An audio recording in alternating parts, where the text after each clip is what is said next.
Ernestine Perea was found dead in her bedroom of a single gunshot wound. The gun was by her side. After examining the forensic evidence, her death was ruled a homicide. But could that same evidence be interpreted differently? One man's life hung in the balance. In 1979, Martin Frias entered the United States illegally from Mexico looking for work. More opportunity to raise your family, better way to, educate your kids, and a better life. Frias landed a job at a local marble processing plant in the rural town of Wheatland, Wyoming. 2 years later, he met 24-year-old Ernestine Perea, a divorcee with a young daughter. They had 2 children of their own, a boy and a girl. She was a good dancer. We danced together good. She was somebody you want to be with. Ernestine and Martin decided to live together and rented a mobile home on the edge of town. But they also fought, mostly over insignificant matters, says Martin. On July 5th, 1984, Ernestine spent the entire day out with her children and didn't arrive home until 10:30 that night.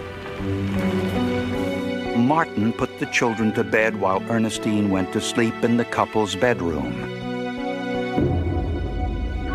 That night, Frias slept on a sofa bed in the living room. Around 1 o'clock in the morning, Frias was awakened by one of the children crying. She was like saying, "Mommy, Mommy, get up." Turned the light on, and that's when I saw she was laying in the rug, right there on the floor. She had the gun next to her. Ernestine was dead from a gunshot wound. I see blood in her stomach. When I was walking out with rain, I saw also blood splattered on the wall. So I called for ambulance and called the police. There was no evidence of a break-in. There was no evidence of anybody else being out at the trailer other than 2 small children, I believe a 4-year-old and a baby. When questioned at the scene, Frias lied, saying he wasn't home when Ernestine was shot. Frias may have had reason to lie. Police records showed that the sheriff had been called to his home several times for domestic disturbances. On a number of occasions, Ernestine said that Martin had hit her. A forensic analysis revealed that Frias's fingerprints were all over the rifle, and there was more evidence, even more damning.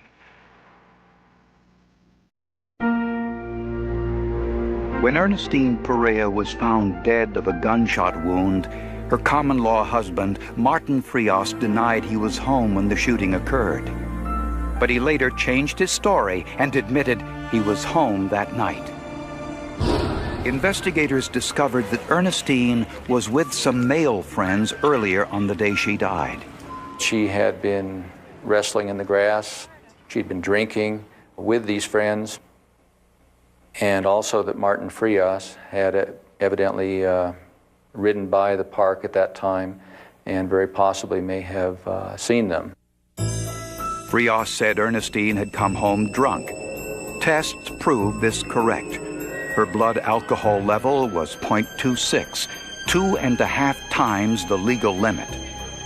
He also said they weren't getting along and had stopped sleeping together.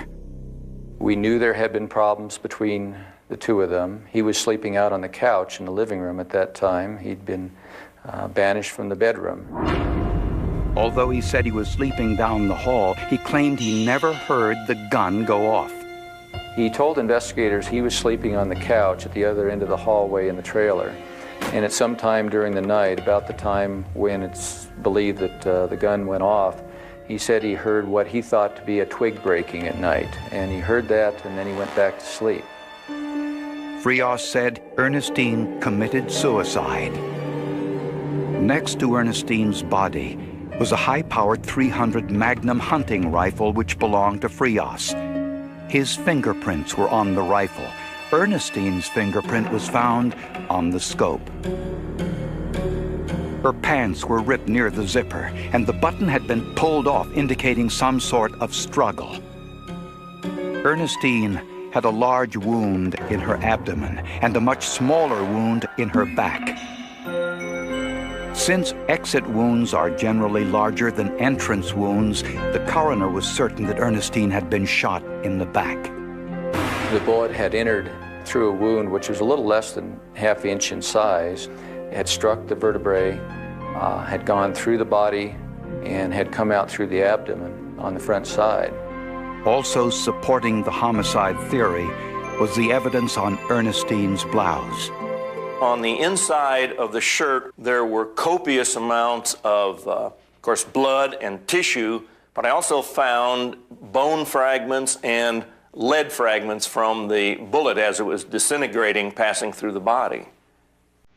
Proof, Dr. Stone says, that Ernestine was shot from behind. The autopsy results found the same thing. The results of that autopsy confirmed that the bullet had entered the back and had exited out the front. And there was no gunshot residue on the front of the blouse, which would have been present had she committed suicide. They did not find any evidence of that in the front or the back of the blouse. And that indicated that the weapon was at least some 30 inches to 3 feet away, according to their findings. Frias denied he murdered his wife and pointed to the fact that his right arm was broken and he wasn't able to maneuver the rifle himself. Nevertheless, Ernestine's death was ruled a homicide. Based on the forensic evidence, prosecutors believe that Frias and Ernestine fought when she arrived home. A violent tug from the rear ripped her pants, causing the bruises on her abdomen. As Ernestine was getting up from the floor, prosecutors say Frias shot her in the back. Blood spurted out of her stomach and struck the wall in front of her. As she fell to the floor, her body twisted in reaction to the shot, and she landed on her back. Prosecutors say Frias left the rifle on the ground to make it appear the death was a suicide. They didn't believe Frias' cast would have hindered his ability to fire the weapon. I feel like the whole world fell on top of me. It was just like a real nightmare. I was saying, gosh, why me? What do I mean? I couldn't. It was shock. I was shocked completely. Martin Frias was charged with his wife's murder. Since he couldn't afford an attorney, the court appointed one for him. At the time, the State Public Defender's Office used the State Crime Lab, the very same lab used by the prosecution. They had already ruled Ernestine's death was a homicide. Frias's attorney tried to come up with an alternative explanation for Ernestine's death, but he couldn't.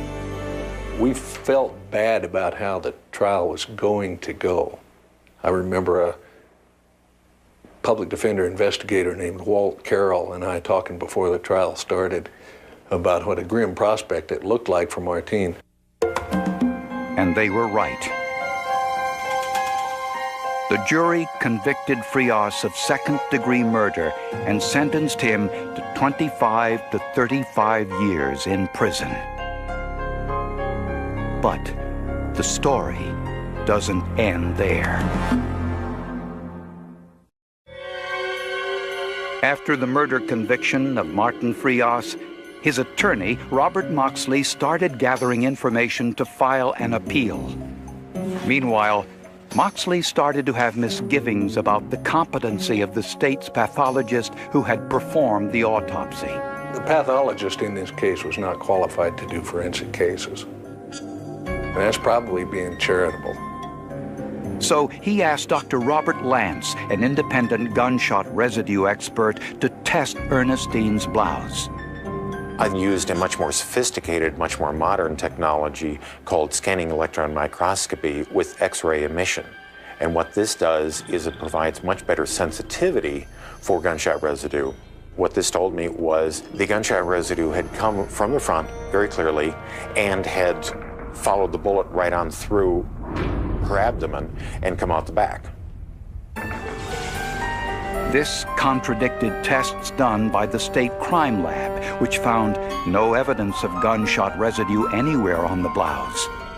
The tests that had been done by the crime lab were some rather archaic chemical tests where it's possible to do them just a little bit wrong and not find any gunshot residue. Suddenly, Frias's story that Ernestine had committed suicide didn't seem so far-fetched. Yet, Frias remained behind bars. My life in prison, it was miserable. I was mad, angry. It was something that I don't wish nobody go to prison for something he didn't done. After 2 years in prison, Wyoming's Supreme Court granted Frias a new trial. But the defense had their work cut out for them. Prosecutors ordered Ernestine's body exhumed for a second autopsy. The chief medical examiner for Houston, Texas, Dr. Charles Petty, performed this one. The results of the second autopsy were the same as the first. The bullet entered Ernestine's back and came out through her stomach. I think that the evidence showed at that time, and still does in my mind today, that Martin Frias shot and murdered Ernestine Perea. But the defense introduced some new evidence in the second trial. That Ernestine was suicidal, and that slash marks on her wrists proved she had tried to kill herself numerous times before. I was able to document between the different stories and the medical records somewhere between 5 and maybe a dozen prior suicide attempts or suicide gestures. And Moxley attacked the heart of the prosecution's case. The first point was Frias's contention that he didn't hear the gunshot from the living room. Acoustics expert Dr. Harry Holleen provided an explanation. Holleen conducted a test using the body of a dead horse covered with a fabric similar to Ernestine's blouse, with a .300 Magnum rifle, similar to Frias's rifle.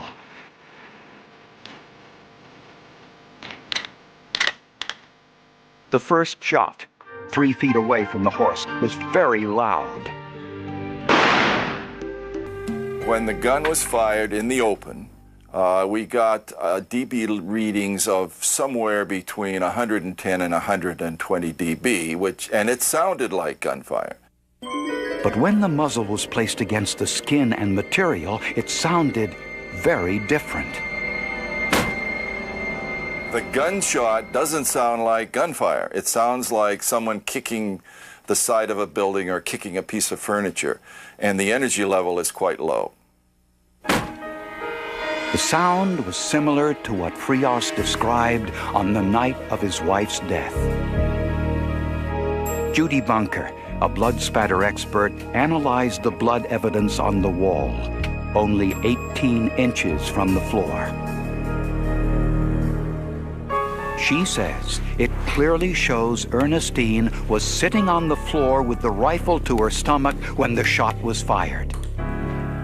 The bullet fragments in the wall, their location, along with the blood spatter location across the wall, and given the location of her wounds, would indicate that she was either kneeling or seated when the shot was fired.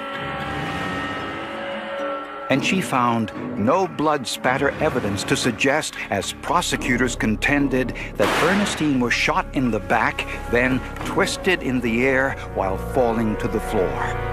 I learned from Judith Bunker that if somebody gets shot and spins around, that, they spew vital fluids around. But there was no blood spatter on the floor walls, or the bed from the twisting motion the prosecution says occurred.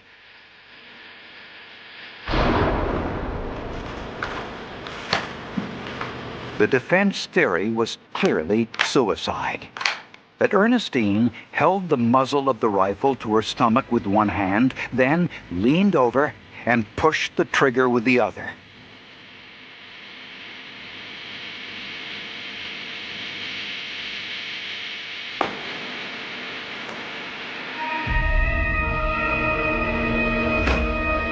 But prosecution experts said there was a problem with that theory. Had this weapon been used in contact with the body at the time of discharge, that I would have expected that there would have been blood and or tissue on the muzzle of the weapon, and there was none. Dr. Vincent DeMaio, an expert in high-velocity gunshot wounds, testified for the defense. The absence of blood on the weapon means absolutely nothing. Maybe half the times with handguns, you don't find blood on the muzzle. It's a little more common in shotguns, we'll say. But don't forget, with rifles, and in this situation, you had clothing in between. Dr. DeMaio also believes that the autopsy photos clearly show that Ernestine was shot in the stomach. When you discharge a gun, out the muzzle of the gun comes a flame. That's about 14 to 1500 degrees. And out comes gas, and out comes soot, carbon, from burning gunpowder. If you put the muzzle of the gun against the body, then you're going to have this soot, and the flame burns, and then the effects of gas. If you look at the wound in the abdomen, there's soot and there's flame burns. That means the muzzle was in contact with the body at the time of discharge. Therefore, this has to be the entrance. And Dr. DeMaio says the gas discharge from the rifle temporarily inflated Ernestine's abdomen with enough force that it ripped her jeans, contrary to the prosecution's claim that they were torn during a fight. Lastly, prosecution experts testified, as they did in the first trial, that they found no gunshot residue on the blouse, supporting their claim that Ernestine was at least 3 feet away when the gun was fired. The defense presented their new scanning electron microscope evidence of gunpowder residue on the blouse. And with that, the defense rested their case. In a moment, the verdict.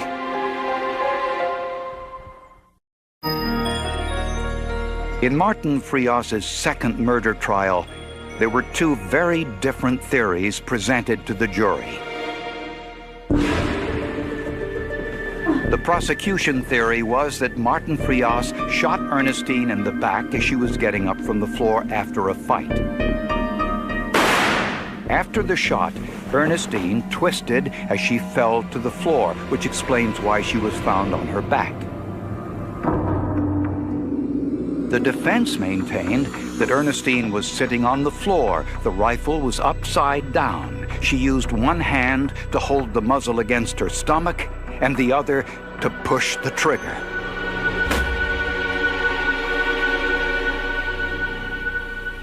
During deliberations, the jury wanted to see if a woman Ernestine's size could accomplish what the defense said happened.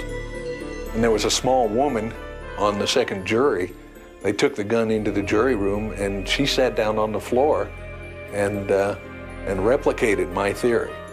And she told me later that her finger had touched that scope on that rifle exactly where Ernestine's fingerprint had been, same alignment. After 2.5 hours, the jury had a verdict: not guilty. I don't question the wisdom of the jury. I can see where they may not have been sure who had the accurate opinion, who had the accurate theory. And there's no question in the criminal justice system, as it should be, that if there's a tie or even anything close to a tie, that You know, it's beyond a reasonable doubt. And I think the jury didn't acquit Martin Frias because they felt he was innocent, but I believe that they acquitted him because, you know, they could not find that he was guilty beyond any reasonable doubt. I was so happy that I kind of feel like cry at the same time. We hugged each other and danced around the courtroom a little bit. It was a good moment. Martin Frias now lives in Southern California. He is now an American citizen and has tried to get custody of his children, but they remain with Ernestine's mother in Wyoming. I'm married, I got a good job. I can't complain, I make good money. Got a little girl. You know, we enjoy life. The forensic experts who assisted Robert Moxley in the second trial did so without remuneration. The forensic community rallied around me in this case to make sure that I got the help I needed, to find the expertise I needed, and there were just all kinds of people out there committed to making sure that justice got done in this case. American justice, it does work. It's better than I thought. Madeleine Murray O'Hair was America's best-known atheist, principally responsible for abolishing prayer in public schools. Madeleine, you either liked her or you hated her. In 1995, Madeleine Murray O'Hair mysteriously disappeared from her Texas home along with her son John Murray and granddaughter Robin. Over $600,000 of their organization's money disappeared along with them.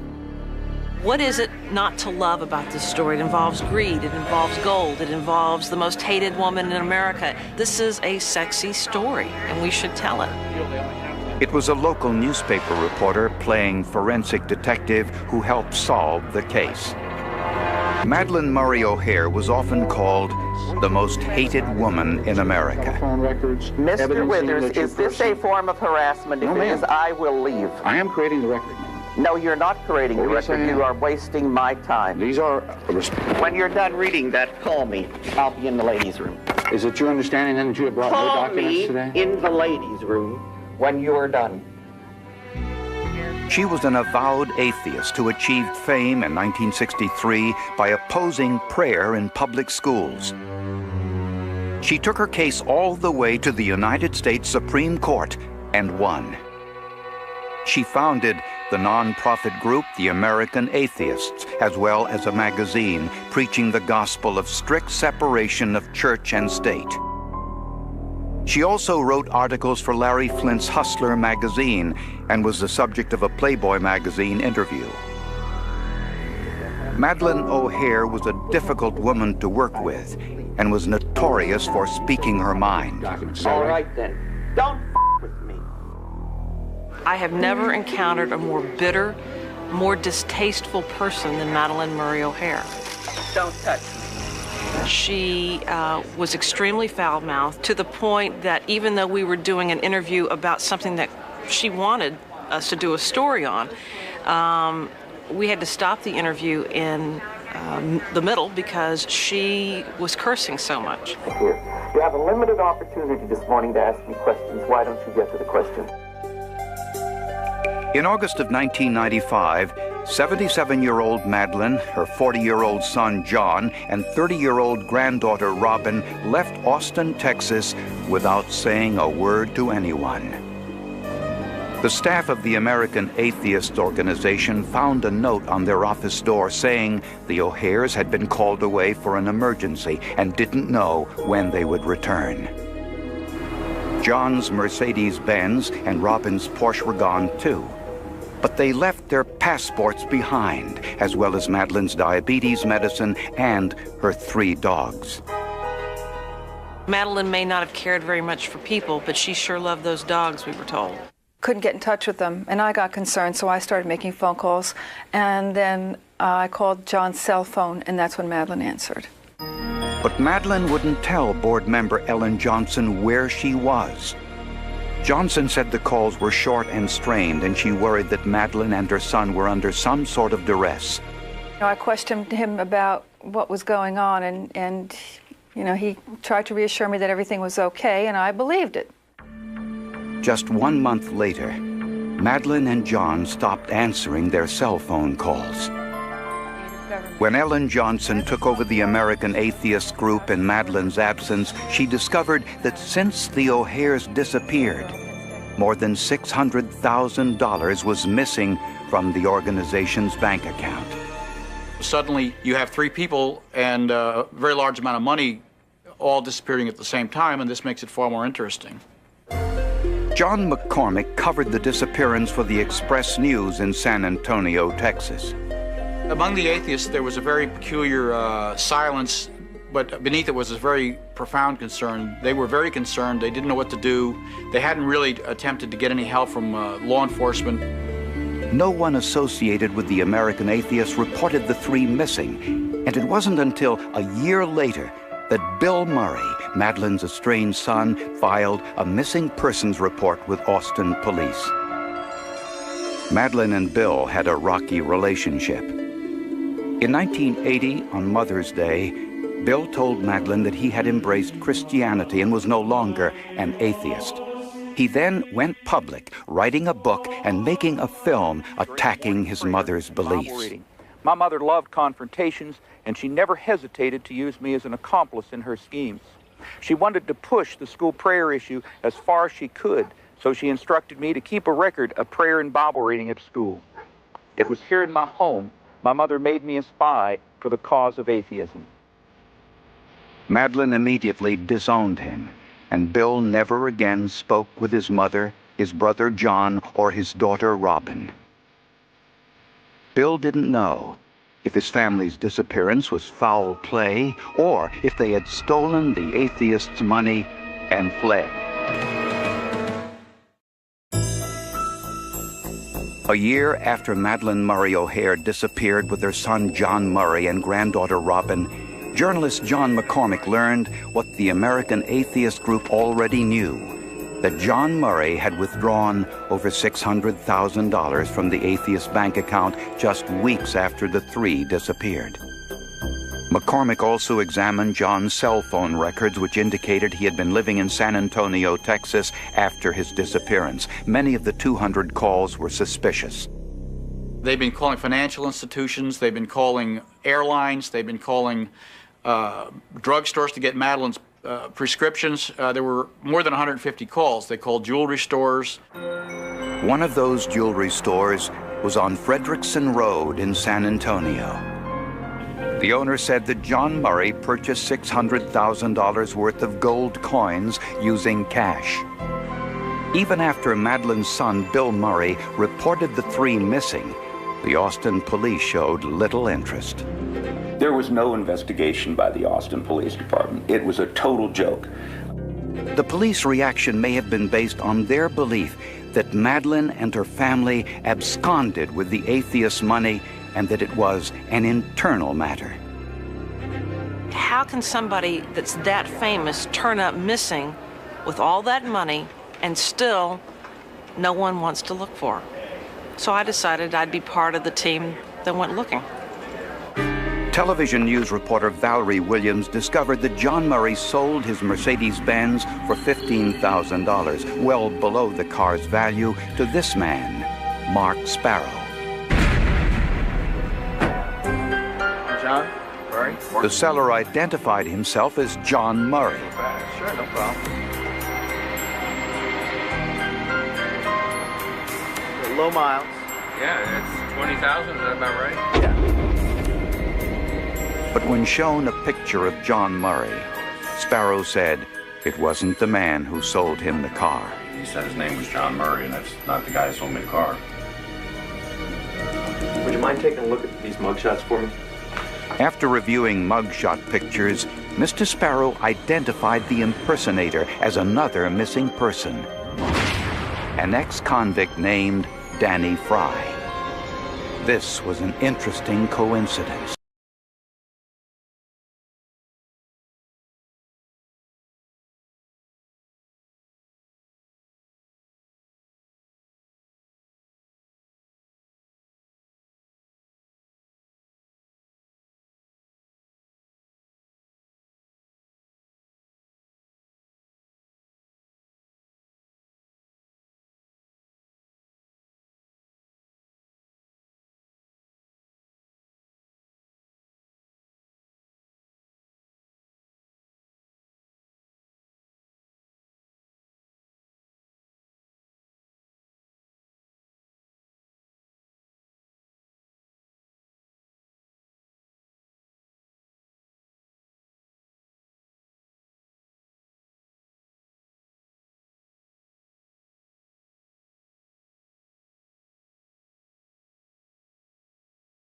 Waters saw the article.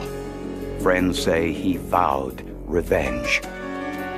Journalist John McCormick called Waters and asked him if he had anything to do with Madeline's disappearance. You're not, you got anything at all to do with this? I have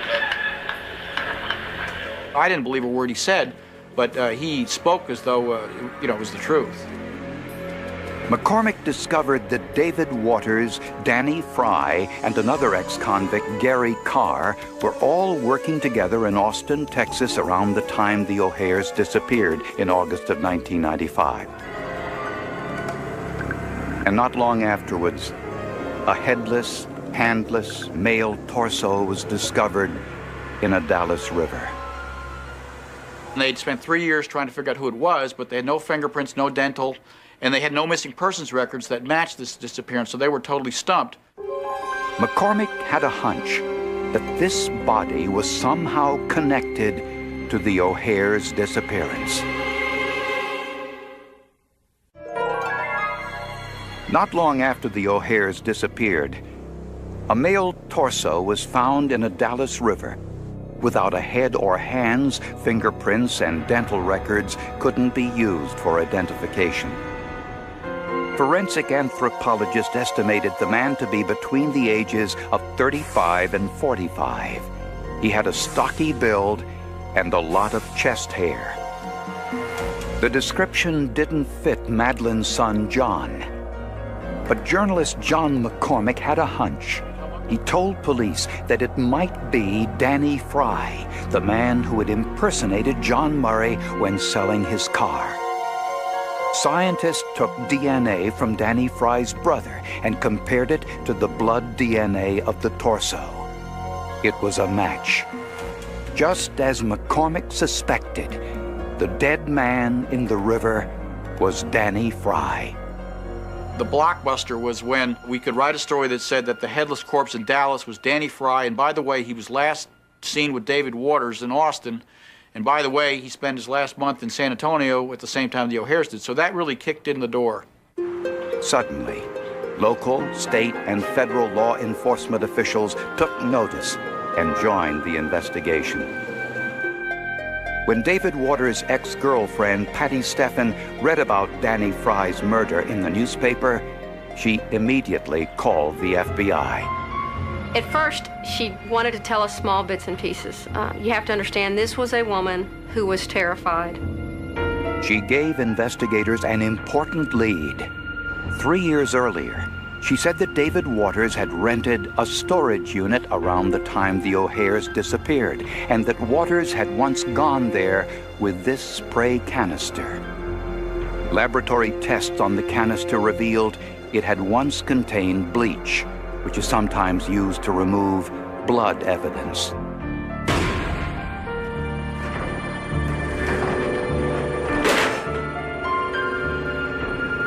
Armed with a search warrant, police found a tiny red stain beneath a piece of aluminum under the wall. It was so small, it was almost invisible.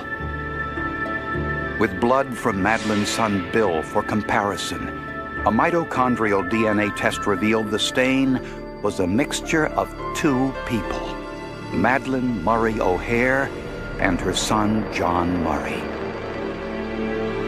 Next, the FBI searched Waters' apartment. We found documents that belonged to the O'Hares that were dated after David Waters had been fired from their organization. Mr. Waters, himself a prior convicted felon who was not allowed to have guns or ammunition,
3 adult bodies were uncovered.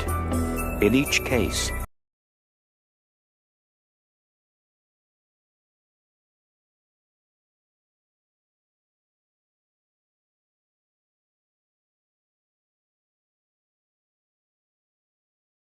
the neck of the individual.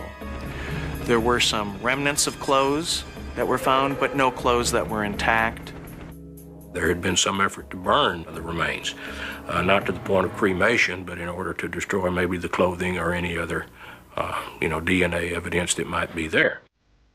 as the remains were unearthed, shining in the afternoon sun, was the metal plate of an artificial hip. Medical records revealed that Madeleine O'Hare had undergone hip replacement surgery several years before her disappearance. The serial number of the hip in Madeleine's medical file matched the number on the hip in the grave. Forensic odontologists compared the O'Hare's dental records to the skulls in the grave and confirmed that these were the remains of Madeleine, her son John, and granddaughter Robin. For John Murray, when he was in the grave and uncovered, he did have a plastic bag over his skull. And when the plastic bag was removed, there were small fractures that occurred to the skull itself, indicating some blunt trauma had been done to him during the time of his death. The cause of death for Madeleine and Robin couldn't be determined by looking at the bones. But since their heads were covered in plastic, it was assumed they were asphyxiated. But investigators found something else: an extra head and 2 extra hands. The head showed a single gunshot wound at the base of the skull. Forensic scientists used a photo superimposition technique for identification. They suspected the skull was that of Danny Fry, the man whose torso was found in the Dalles River. Scientists took a photograph of Danny Fry, then photographed the skull at the same angle and size. The 2 photographs were superimposed to see if the facial features matched the skull. For example, the distance between the eyes and the shape of the nose, and the distance between the nose to the teeth, and the distance across the cheeks. And every area that I examined in the video superimposition matched up. The motive for the O'Hare's murder had been revenge. But why had Danny Fry been murdered? The forensic evidence found years after the O'Hare's disappearance tied David Waters and his 2 associates, Danny Fry and Gary Carr, to their murders. David Waters' girlfriend, Patty Steffens, told police that Waters kidnapped the O'Hares because of the unflattering and inflammatory article Madeleine had written about him. His girlfriend said he fantasized about torturing her, cutting off her toes. And so basically, I think this whole thing came down to not just money, but really ugly personal chemistry between 2 dysfunctional personalities.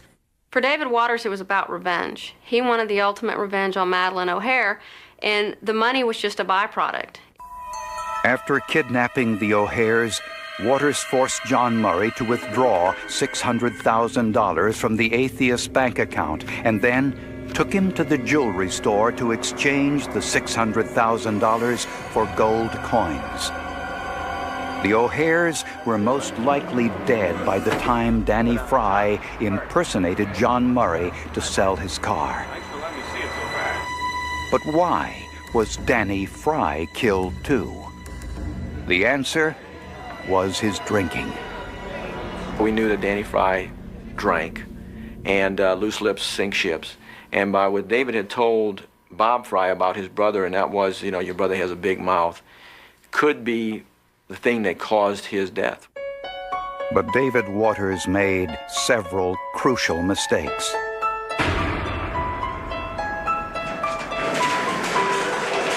Although Waters cleaned the room with water and bleach, scientists still found a tiny speck of blood 3 years later.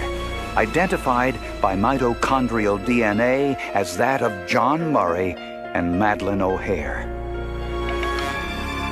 But removing Danny Fry's head and hands still didn't prevent identification. DNA and skull photo superimposition were all scientists needed. Ironically, after stealing the $600,000 from the O'Hares, Waters never got the opportunity to enjoy the money.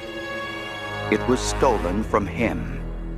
Well, his first mistake was putting his money in a storage locker up in Austin and having three bozos from San Antonio who were looking for used TVs open up the locker with a master key and find a suitcase with $500,000 in gold. This is not safe. Stand back. For his role in this case, David Waters was sentenced to 80 years in prison. His accomplice, Gary Carr, was sentenced to life in prison. Mr. Carr fully admitted his role in involvement with David Waters in the abduction, robbery, and murder of the O'Hares. And he indicated that he had assisted in dismembering the bodies and putting the body parts in 55-gallon drums in a storage unit here in Austin. It was a nice, neat ending. They found the bodies, the bad guy goes to prison, and, you know, the hero's right off into the sunset. For his persistence, John McCormick is one of the heroes of this case. And forensic science played an important role, too. Well, I mean, this was definitely one that, if it wasn't for DNA, we'd probably still be scratching our heads as to who this person was. A lot of times I kind of forget about the case when the next case comes in, and so I really don't have one that always jumps to mind, but I'll remember this one for a long time. The rain had washed away nearly everything. Footprints disappeared first. Tire tracks dissolved into thick Louisiana mud before sunrise. Blood mixed with rainwater and vanished into the drainage ditch beside a lonely stretch of Highway 14. By morning, the crime scene looked almost peaceful, as if the earth itself had decided to keep a secret. But secrets never stay buried forever. 38 years later, a single strand of forgotten DNA would drag that night back into the light and force an entire town to relive the nightmare it had spent decades trying to forget. Everything began on the evening of October 18th, 1986. The town of Belhaven was the kind of place where everyone recognized every pickup truck that rolled through Main Street. The grocery store closed before sunset. The sheriff knew nearly every resident by first name. Doors were rarely locked. Parents expected their children home before dark, but nobody panicked if they arrived a few minutes late. 24-year-old Sarah Mitchell had lived there all her life. She worked as a librarian at the small parish library, spending quiet afternoons, shelving books, and helping local children with school assignments. Friends described her as dependable, organized, the kind of person who remembered birthdays without writing them down. She smiled easily but trusted carefully. She had recently become engaged and was planning a spring wedding. She had no known enemies, no dangerous relationships, no criminal connections. She should have become another ordinary resident, living an ordinary life. Instead, she became Belhaven's darkest memory. That Saturday evening, Sarah finished locking the library shortly after 6:20 p.m. A co-worker watched her place several books into the passenger seat of her blue 1982 Chevrolet Cavalier before waving goodbye. It was the last confirmed sighting of her alive. The drive home should have taken less than 15 minutes. She never arrived. At first, nobody worried. Her fiancé, Michael Turner, assumed she had stopped to visit her parents. Her parents believed she had gone to meet Michael. By 9 p.m., uncertainty became concern. By 10:30 p.m., concern turned into panic. The sheriff's office received the missing person call at 10:47 p.m. Deputies began driving every road between the library and Sarah's home. No vehicle, no accident, no broken-down car, nothing. Volunteers joined the search before sunrise. Hunters rode horseback through nearby woods. Church groups searched abandoned barns. Boats moved slowly through marshland illuminated by powerful spotlights. The town refused to believe someone could simply disappear. Then, at 8:13 Sunday morning, a farmer discovered Sarah's Chevrolet. It sat abandoned beside Highway 14, approximately 6 miles from town. The driver's door remained closed. The keys were gone. One headlight was still on despite the drained battery. There were no obvious signs of a struggle. Inside the car lay Sarah's purse, her wallet, her engagement ring box. Everything appeared untouched. Everything except Sarah herself. She had vanished. Deputies immediately secured the area. Crime scene technicians arrived from Lake Charles. Photographs documented every inch of the vehicle. Fingerprints were lifted from the steering wheel, dashboard, and door handles. Most belonged to Sarah. Several partial prints remained too smudged for identification. In 1986, that was the end of the science. No DNA testing. No advanced genetic profiling. No digital enhancement. Only fingerprints, fibers, and hope. Hope disappeared 3 days later. Search dogs tracked Sarah's scent toward an isolated drainage canal nearly 2 miles from where her car had been found. Hidden beneath thick reeds and partially submerged in shallow water, search teams made the discovery everyone feared. Sarah Mitchell was dead. The silence that settled over Belhaven that afternoon never truly lifted again. The medical examiner confirmed homicide. Time of death was estimated between 7 o'clock and 9 p.m. on the night she disappeared. The attack had been sudden, violent, personal, yet the surrounding area revealed almost nothing. Heavy rain had erased footwear impressions. Vehicle tracks had become indistinguishable. Any biological evidence exposed to the weather had degraded beyond recognition. Investigators collected everything they could. Fragments of vegetation, loose fibers, hair recovered from Sarah's jacket, a broken wristwatch lying several feet away, several cigarette butts discovered near the roadside. Every item entered evidence storage. Every item labeled carefully. Every item waiting for technology that did not yet exist. Belhaven watched in disbelief as weeks became months. The investigation expanded across Louisiana. More than 400 interviews were conducted. Family members, friends, co-workers, former classmates, travelers passing through the area, truck drivers, hunters. No lead survived careful examination. Anonymous tips flooded the sheriff's office. Most proved worthless. Some were deliberate hoaxes. One caller claimed to have witnessed a blue pickup truck following Sarah that evening. Another insisted she had secretly planned to leave town. Neither story matched the evidence. As Christmas approached, decorations appeared along Main Street. Store windows displayed lights. Children gathered for holiday concerts. But one chair remained empty at every Mitchell family dinner. One unopened wedding invitation sat forever inside Michael Turner's dresser drawer. Belhaven celebrated nothing that year. The case dominated local newspapers. Louisiana librarian slain. Killer still at large. Community lives in fear. Months became years. Witnesses moved away. Memories faded. Evidence boxes filled storage shelves inside the parish sheriff's office. New detectives inherited old files. Fresh theories replaced forgotten ones. One investigator believed a traveling offender committed the murder before leaving the state forever. Another suspected someone Sarah knew personally. Neither theory could be proven. The investigation slowly lost momentum. By the early 1990s, Sarah Mitchell's murder carried a new label written in black marker across the evidence box. Cold case. The words felt permanent.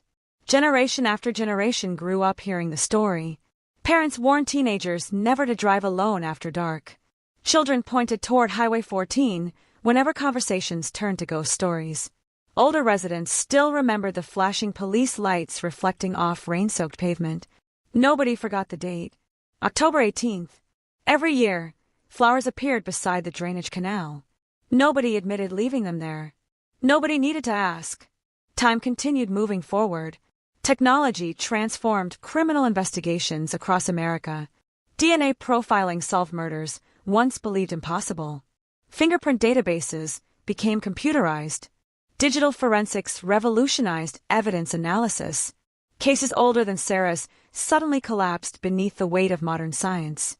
Yet Belhaven's tragedy remained untouched. The original biological evidence had been considered too damaged, too contaminated, too old.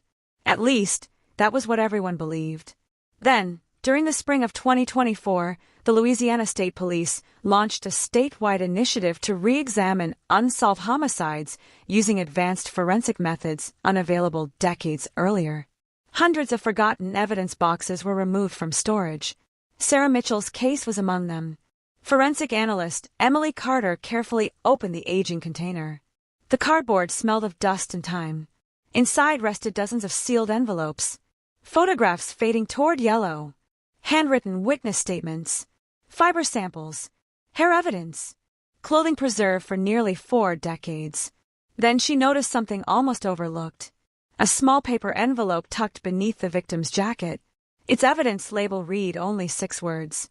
Fingernail scrapings, October 1986. Collected, stored, never tested, because in 1986, there had been nothing capable of testing them. Emily stared at the envelope for several seconds. Then she carefully placed it into a modern forensic evidence tray.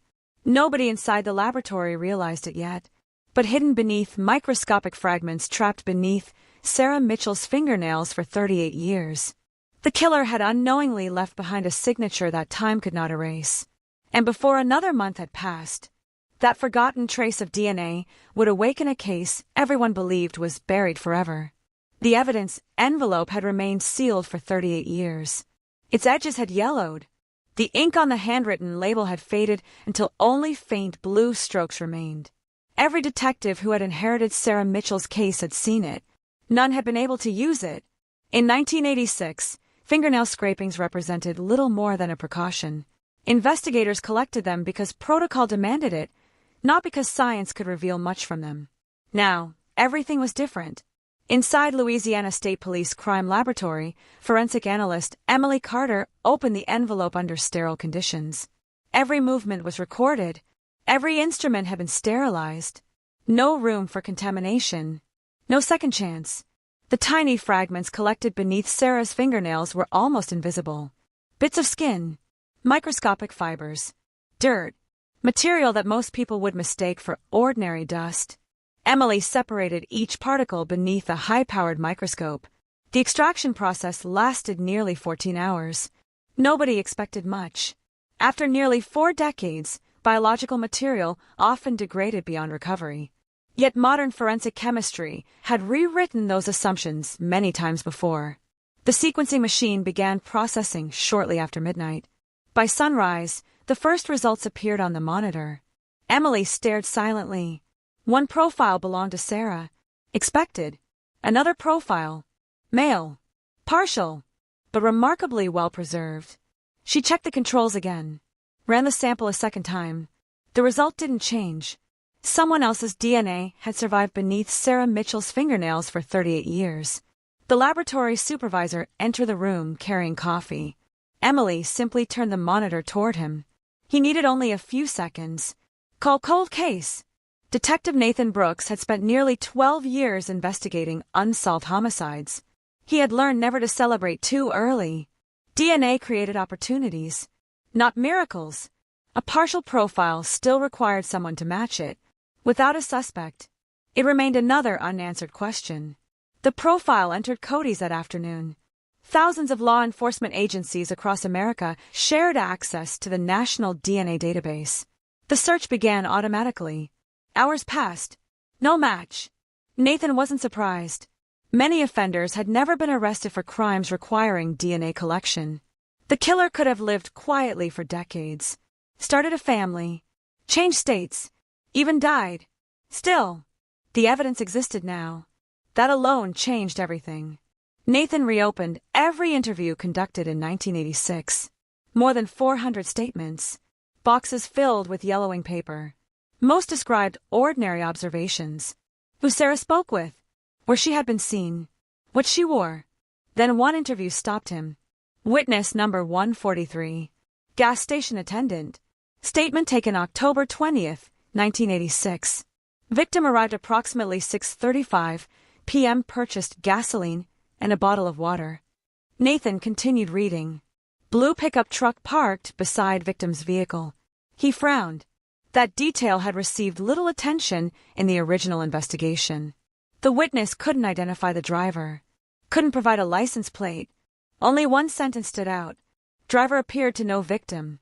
They spoke briefly before leaving. Nathan highlighted the paragraph. If Sarah willingly spoke to someone she recognized.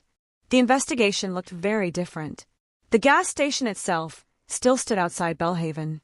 Different owners. New pumps. Fresh paint. Nathan visited anyway. The current owner laughed when asked about 1986. I was still in high school. But he knew someone who might help. His father, Arthur Guidry, 78 years old, retired, still living behind the station. Arthur welcomed detectives inside without hesitation. The librarian? He nodded before Nathan finished speaking. I remember her. What do you remember? Arthur looked through the kitchen window. She smiled. Nathan waited. At who? The man in the pickup. You saw them talking? Arthur nodded slowly. It looked friendly. Did you recognize him? Arthur remained silent for several seconds. I thought I did. Nathan leaned forward. Who? Atsuasite. I wasn't sure then. What about now? I think. It was Deputy Carl Landry. The room fell completely silent. Nathan didn't respond immediately. Deputy Carl Landry, one of the officers assigned to Sarah Mitchell's original murder investigation. Personnel records confirmed Landry had worked for the Belhaven Sheriff's Office in 1986. He helped secure the crime scene, interviewed witnesses, handled evidence transport. He retired in 2001, died in 2015. Nathan studied the file carefully. No complaints, no disciplinary actions. Respected by everyone. The possibility seemed almost impossible. Yet impossible cases often survived because investigators refused to question familiar faces. Nathan requested every report Landry had written during the investigation. Something unusual appeared almost immediately. His notes concerning the gas station interview differed slightly from the witness's original statement. Arthur Guidry had written, victim appeared familiar with pickup driver. Landry summarized it differently. Witness, unable to identify pickup driver. One sentence disappeared. Why? Simple oversight or deliberate omission? Meanwhile, forensic scientists continued examining Sarah's preserved clothing. Modern alternate light sources revealed biological traces invisible in 1986. Most proved 2-degraded. Then technicians located several skin cells trapped beneath a torn section of Sarah's jacket sleeve. Another DNA profile emerged. Male. Partial. Nathan compared both laboratory reports. The genetic markers matched. The same unknown man had left DNA beneath Sarah's fingernails. And on her jacket, this was no accidental transfer. This person had fought with her. The investigation received another unexpected break. Genealogical DNA. Because the unknown profile failed to match Cody's, prosecutors authorized investigative genetic genealogy. The profile entered a secure genealogy database used for violent crime investigations. The process didn't search for the suspect. It searched for relatives. Days passed. Nothing. Then, a notification appeared. Third cousin. Louisiana. Shared ancestral line traced to Acadia Parish. Nathan smiled for the first time in weeks. The DNA finally had somewhere to begin. Not a name. Not yet. Just a family tree. Sometimes. That was enough. The family tree began with a single name. Etienne Boudreau. Born in southern Louisiana in 1894. A rice farmer. Father of 7 children. By itself, the information meant almost nothing. But every generation that followed spread across neighboring parishes, producing hundreds of descendants over the next century. Some remained in Belhaven. Others moved to Texas. A few settled in Arkansas and Mississippi. Investigative genetic genealogy didn't identify a suspect. It identified possibilities. Nathan Brooks and forensic genealogist Dr. Melissa Vaughn spent 3 days mapping the extended family. Marriage licenses, birth certificates, military records, obituaries, census reports. By the end of the week, the wall inside the task force room was covered with photographs connected by colored strings. More than 100 living descendants. Too many. The challenge was eliminating them one by one. The first filter was geography. Who had lived within 50 miles of Belhaven in October 1986. The list dropped from 112 names to 27. The second filter examined age. The unknown male profile most likely belonged to someone between 20 and 40 years old in 1986. That removed another 14 people. 13 remained. Nathan wrote each name onto the whiteboard. Farmers, mechanics, oil refinery workers, a truck driver, a deputy sheriff, a volunteer firefighter. Ordinary lives, ordinary histories. Some had criminal records. Most did not. Any one of them could have walked past Sarah Mitchell without attracting a second glance. Investigators quietly began reviewing each person's background. No search warrants. No public announcements. The task force wanted facts before accusations. One by one, the names disappeared. 2 men had been deployed overseas with the military during October 1986. 3 had hospital records, proving they were recovering from serious injuries. Another had lived in Texas for nearly 2 years before the murder. 7 remained. Nathan noticed one unusual connection. 3 of those 7 men regularly hunted together in the mid-1980s. Among them was Deputy Carl Landry's younger brother, Thomas Landry. Unlike Carl, Thomas had never worked in law enforcement. He owned a small auto repair garage just outside Belhaven. Business records showed Sarah Mitchell had taken her Chevrolet there several weeks before she disappeared. Nathan stared at the invoice. October 2nd, 1986. Brake inspection. Oil change.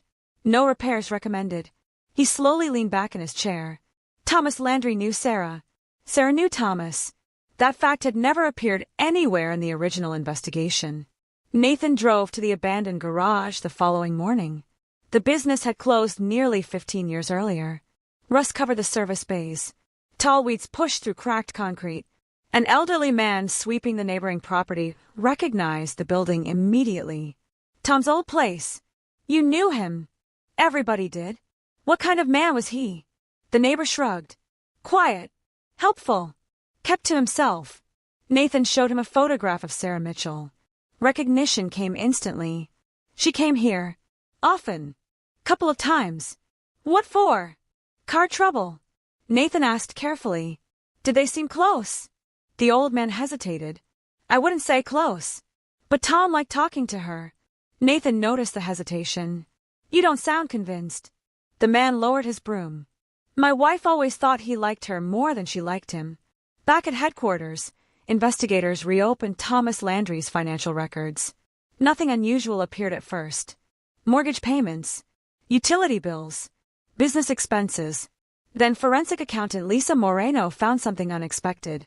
On October 21st, 1986, 3 days after Sarah disappeared, Thomas purchased new seat covers for his pickup truck. Cash payment. No explanation. Nathan frowned. Seat covers alone proved nothing. People replaced worn interiors all the time. Still, the timing bothered him. Meanwhile, the laboratory completed additional testing on fibers recovered beneath Sarah's fingernails. Blue acrylic, industrial grade, commonly used in automotive upholstery during the mid-1980s. Nathan immediately compared the laboratory report with photographs of Thomas Landry's truck. Blue bench seat, factory original, exactly the same material. Not unique enough for identification, but no longer a coincidence. The task force interviewed Thomas's former employees. Most remembered little. Nearly 4 decades had passed. Then one mechanic, 72-year-old Raymond Ellis, mentioned something investigators had never heard before. Tom closed early that Saturday. Nathan looked up. What time? Around 6. Did he say why? Raymond scratched his chin. He said he had somewhere to be. Did he mention where? No. What vehicle did he leave in? The blue Ford pickup. Nathan felt the room grow quiet. Sarah left the library shortly after 6:20 p.m. The gas station attendant reported a blue pickup beside her car around 6:35. Thomas closed his garage around 6. The timeline was beginning to align. Detectives located Thomas Landry's surviving family. His widow agreed to speak voluntarily. She appeared genuinely surprised when investigators reopened the case. I thought all of this ended years ago. Nathan asked gently. Did your husband know Sarah Mitchell? Everyone knew Sarah. Were they friends? She looked away. I don't think so. Nathan noticed the pause. What aren't you telling me? She sighed deeply. There were rumors. What kind of rumors? That Tom asked her out. And she said no. When? I don't remember. But before she got engaged. Nathan wrote carefully. Rejected affection. Possible motive. Still, nothing close to proof. Late that evening, Emily Carter walked into Nathan's office carrying another laboratory report. You need to see this. Nathan read the first page. His expression changed immediately. The unknown DNA profile recovered beneath Sarah's fingernails contained enough additional markers for another genealogy comparison. The updated analysis dramatically narrowed the family tree. Instead of 100 descendants, only 3 men now fit every genetic probability. Thomas Landry, his first cousin, Harold Boudreau, and one name Nathan had never encountered before, Richard Gaspard, 48 years old today, former long-haul truck driver, resident of Baton Rouge, no criminal record, no obvious connection to Sarah Mitchell. Nathan stared at the 3 photographs lined across his desk. Somewhere among those faces, the killer had been hiding for 38 years. And for the first time since the investigation began, the list was short enough to start watching every move they made. 3 names. 38 years of uncertainty had been reduced to 3 ordinary faces. Thomas Landry, Harold Boudreau, Richard Gaspard. One of them had inherited the same DNA profile found beneath Sarah Mitchell's fingernails. One of them, or a close biological relative, had been within arm's reach of her on the night she died. Nathan Brooks refused to rush. Cold cases had survived this long because investigators forced conclusions before the evidence was ready. This time would be different. Every fact had to stand on its own. Every assumption had to be tested. The task force divided into 3 teams. One reviewed Thomas Landry's life. Another reconstructed Harold Boudreau's movements during October 1986. The third followed Richard Gaspard's history from the day he left Belhaven until the present. The first surprise came from Richard. For decades he insisted he had never been anywhere near Belhaven after high school. Employment records proved otherwise. Archived delivery manifests from a regional freight company showed Richard completed regular cargo routes through Belhaven during the fall of 1986. One delivery occurred on October 18th, the exact day Sarah Mitchell disappeared. Nathan circled the date. Coincidence? Maybe. But coincidences had begun piling up. Harold Boudreau's timeline looked cleaner. He worked as a mechanic at a rice processing plant. Payroll records showed he clocked out at 5:42 p.m. Several co-workers claimed they shared drinks with him until nearly 8 o'clock that evening. Nathan knew memory could be unreliable after nearly 40 years. Still, investigators located an old restaurant receipt preserved inside company accounting records. 6 employees, 6 dinners. October 18th. Harold's signature appeared on the credit slip. The timestamp read 7:26 p.m. It wasn't perfect, but it placed him miles away during the estimated time of Sarah's murder. Nathan erased Harold's name from the suspect board. 2 remained. Meanwhile, Thomas Landry's story became increasingly complicated. His garage appointment book, recovered from an old storage unit years after his death, listed dozens of customers during October 1986. Most entries included vehicle descriptions. One line stood out. October 2nd. Sarah M., Blue Cavalier. Beside the appointment, someone had written a single letter. No explanation. No meaning. Just one letter. Nathan asked former employees whether they recognized it. Nobody did. Emily Carter continued re-examining physical evidence using technology unavailable in the 1980s. The cigarette butts recovered near Highway 14 had long been dismissed. Rain exposure supposedly destroyed any forensic value. Modern extraction methods proved otherwise. One filter yielded degraded saliva, enough for limited DNA analysis. Everyone gathered inside the laboratory. The sequence finished just before midnight. Emily compared the results against the unknown profile recovered beneath Sarah's fingernails. Not a match. Nathan felt disappointment settle across the room. Then Emily looked closer. The contributor was female, likely unrelated. The cigarette probably belonged to a volunteer or passerby before the crime. Another dead end. The following week brought an unexpected witness. Margaret Ellis, now 83, contacted investigators after seeing a television report about the reopened case. She insisted she remembered something she never reported in 1986. Nathan drove to her farmhouse the same afternoon. Margaret unfolded an old road map across her kitchen table. She pointed toward a narrow gravel road connecting Highway 14 to an abandoned boat launch. I was driving here. What time? A little after 7. What did you see? A blue pickup. Nathan's pulse quickened. Anything unusual? It wasn't parked. It was blocking the road. Could you see who was inside? She shook her head. No. But someone outside the truck waved for me to keep driving. Nathan asked quietly, "Man or woman?" "A man." "What did he look like?" "I couldn't see his face." "Only." She paused. "He wore a tan mechanic's shirt." Nathan immediately requested employment photographs of Thomas Landry. Every mechanic at his garage wore identical tan work shirts embroidered with the company logo. Again, not proof, but the circle kept tightening. Investigators searched newspaper archives for photographs taken during community events in 1986. Sometimes suspects unknowingly appeared in the background. Hundreds of images revealed nothing. Then one county fair photograph captured Nathan's attention. Sarah Mitchell stood smiling beside a charity book booth. Just 20 feet away, Thomas Landry appeared talking with another visitor. The two weren't together, but they occupied the same space. Someone had written a caption beneath the photograph. "Local librarian helps annual literacy drive." Nathan enlarged the image. Thomas wasn't looking at the camera. He was looking directly at Sarah. The task force quietly requested permission to exhume Thomas Landry's remains. He had died from heart failure in 2018. Without a direct DNA sample, investigators could never conclusively compare the unknown profile. The district attorney approved the order.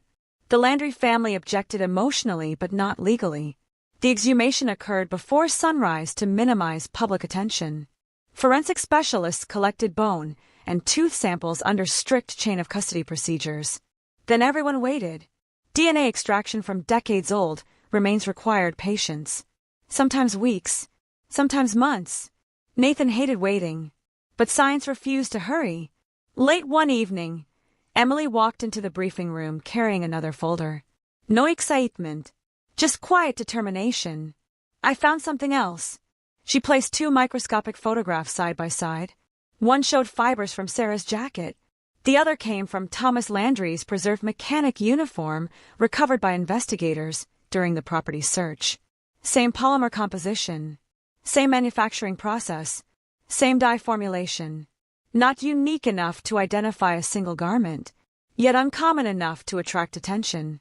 Nathan studied both images. Every new discovery pointed toward Thomas. None crossed the line into certainty. Not yet. He looked once more at the evidence board. Photographs, maps, timelines, laboratory reports. 38 years earlier, detectives had searched Louisiana with little more than eyewitness memories and determination. Now the investigation spoke a different language. Genetics, microscopy, digital reconstruction, forensic genealogy. Each discipline added another fragment to the puzzle.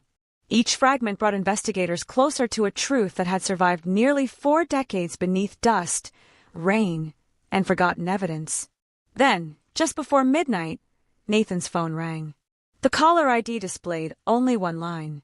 Louisiana State Crime Laboratory. He answered immediately. Emily's voice sounded calm, almost too calm. "The comparison is finished." Nathan stood without saying a word. He already knew. Whatever Emily was about to tell him, the investigation would never be the same again. Nathan reached the laboratory in less than 20 minutes. The roads were nearly empty. Rain tapped softly against the windshield, reminding him of another rainy night nearly 4 decades earlier. Nothing in the laboratory had changed. The same bright lights, the same quiet hum of refrigeration units protecting evidence collected decades apart. Emily Carter waited beside the DNA analysis room. She didn't smile. She simply handed Nathan a printed report. He scanned the first page, then stopped. The conclusion occupied only a single sentence. The genetic profile recovered from the remains of Thomas Landry is consistent with the unknown male DNA recovered beneath Sarah Mitchell's fingernails. Nathan read it again, then a third time. There it was. The evidence investigators had chased for months.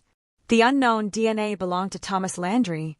Not a cousin, not a distant relative. Thomas himself. After 38 years, science had finally placed him in physical contact with Sarah during the struggle. The room remained silent. No one celebrated. There was no suspect to arrest. Thomas Landry had died 6 years earlier. Justice had arrived too late for a courtroom. But for Sarah's family, truth still mattered. Nathan closed the report carefully. We're not done. Emily nodded. DNA proved contact.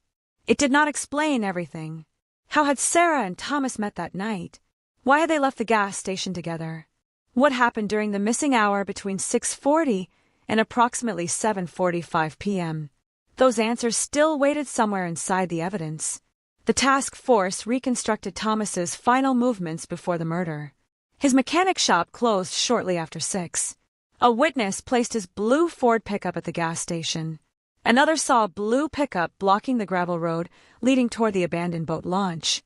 But investigators needed something stronger.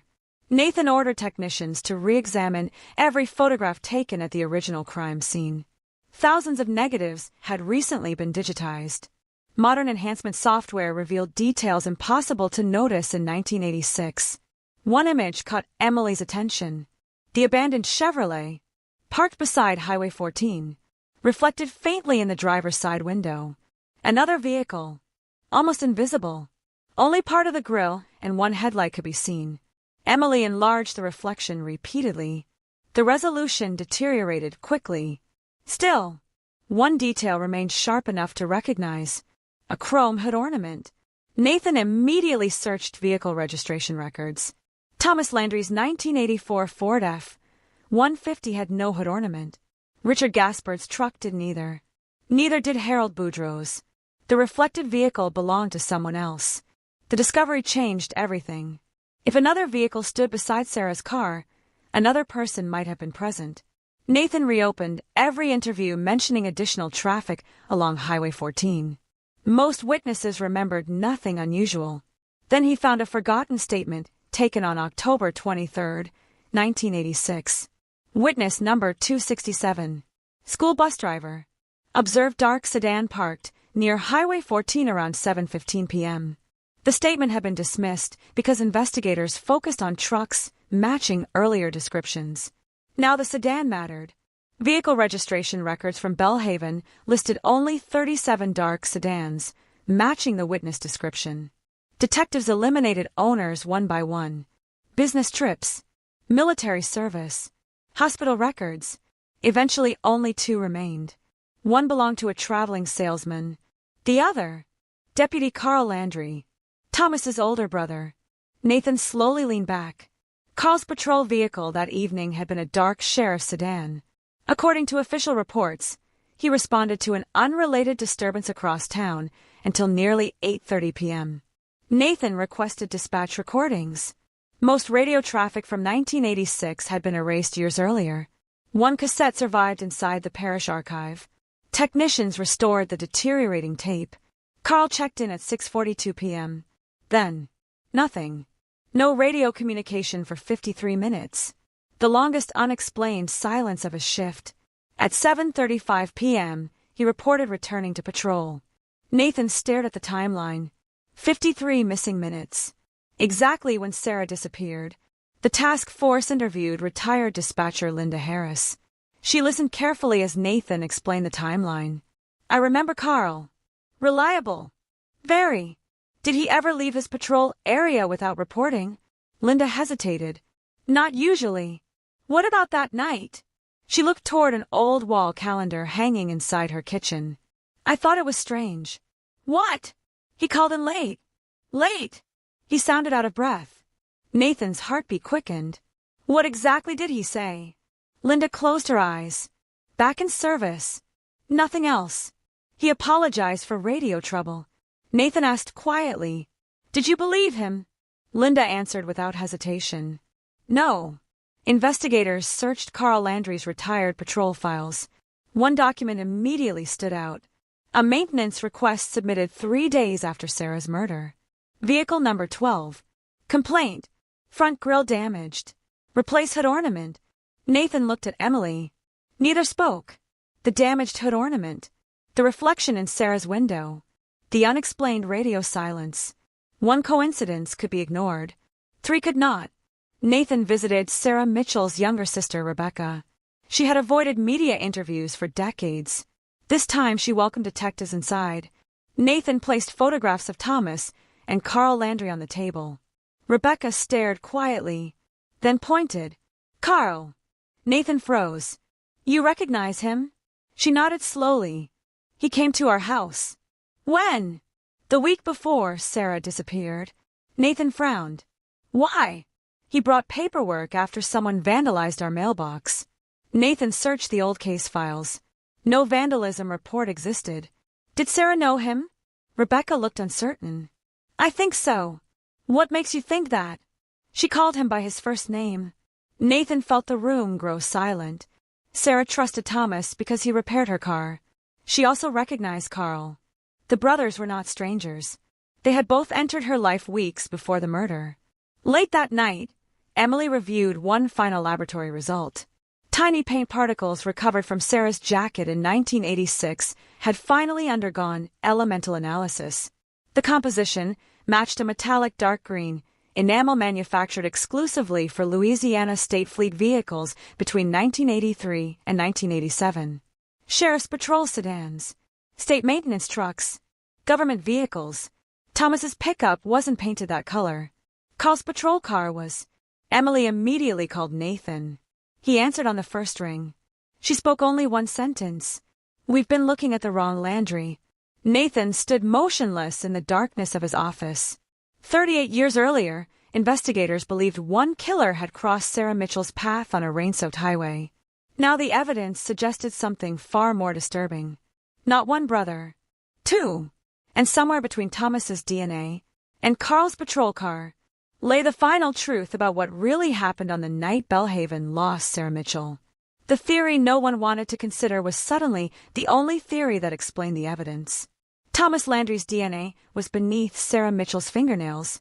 Carl Landry's patrol vehicle appeared to have been at the scene. Carl's radio had gone silent for 53 minutes. Sarah personally recognized both brothers. None of those facts alone proved conspiracy. Together, they demanded answers. Nathan Brooks erased the old timeline from the whiteboard. A new one slowly took shape.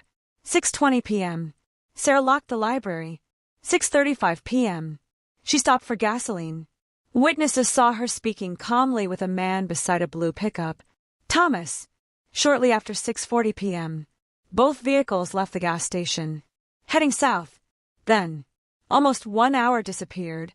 Investigators returned to the abandoned boat launch for the first time in decades. Nature had reclaimed nearly everything. The gravel road no longer existed. Marsh grass covered the shoreline. Trees stood where investigators once parked patrol cars. Modern LiDAR mapping recreated the landscape as it had existed in 1986. Emily layered historical aerial photographs over the digital terrain. One feature immediately caught her attention. A narrow dirt service road branched away from the launch and disappeared into a dense cypress grove. The original search teams had never documented it. Flooding erased the road only a few years after the murder. Nathan looked at the screen. Search it. Forensic archaeologists began a systematic excavation. Not because they expected another body. Because killers often abandoned objects they believed insignificant. Bottle caps, clothing buttons, tools. The smallest item could rewrite an investigation. 3 days passed. Nothing. On the 4th afternoon, a metal detector emitted a sharp tone beneath several inches of compacted soil. Technicians carefully removed the dirt. A rusted sheriff's department flashlight emerged. Its batteries had long since leaked away. The serial number remained readable.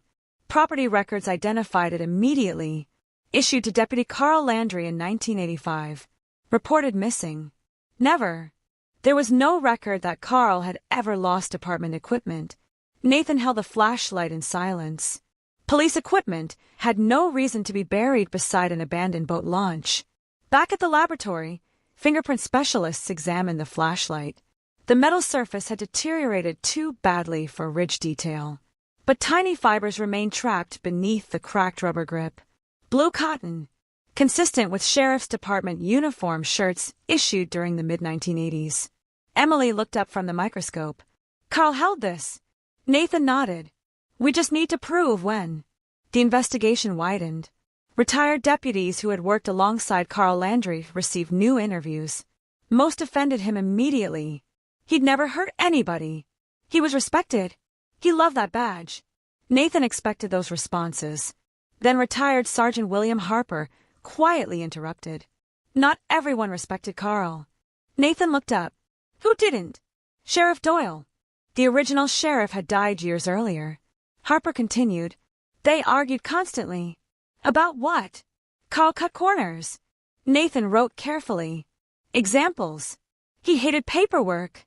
Sometimes he'd leave patrol without saying where he was going. Nathan's pen stopped moving. How often? Halbhufzeit.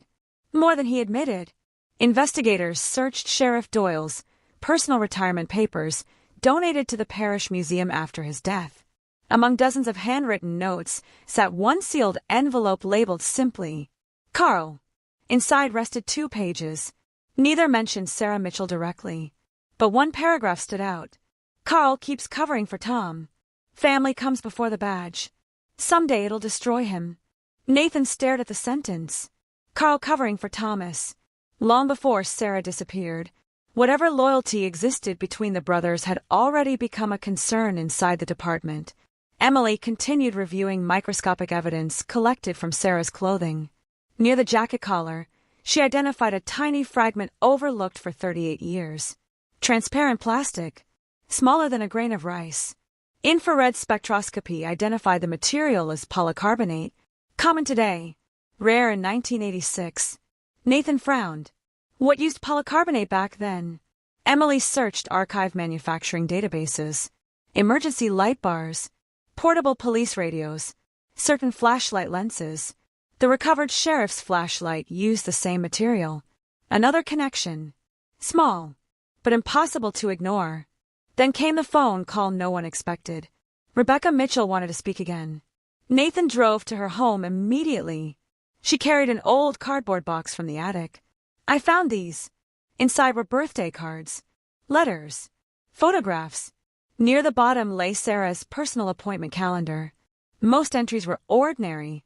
Library meetings, family birthdays, wedding planning. Then Nathan noticed an appointment on October 18th, written at exactly 6:45 p.m. Only 2 words. Meet Tom. No location. No explanation. Nathan closed the notebook slowly. Sarah hadn't encountered Thomas by chance. She intended to meet him. Voluntarily. The discovery transformed the case. Thomas had arranged the meeting before Sarah ever left work. But why? Nathan searched old bank records again. Telephone logs. Library visitor records.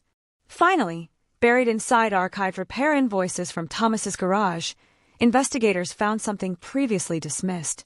A handwritten note attached to Sarah's service ticket. Customer requested estimate before loan approval. Loan approval. Nathan looked at Emily. What if this wasn't personal? She nodded slowly. What if she owed money? Financial investigators reopened Sarah's records. The answer surprised everyone.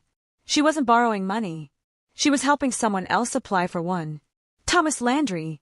Only weeks before her death, Sarah had agreed to act as a character reference for his business loan at a local credit union. The application had later been denied. Why? Because investigators discovered Thomas had concealed thousands of dollars in unpaid debt. If Sarah learned he had lied, she may have confronted him. The motive investigators searched for during 38 years was beginning to emerge. Not romance, not obsession, money, desperation, and a secret that could destroy everything Thomas had built.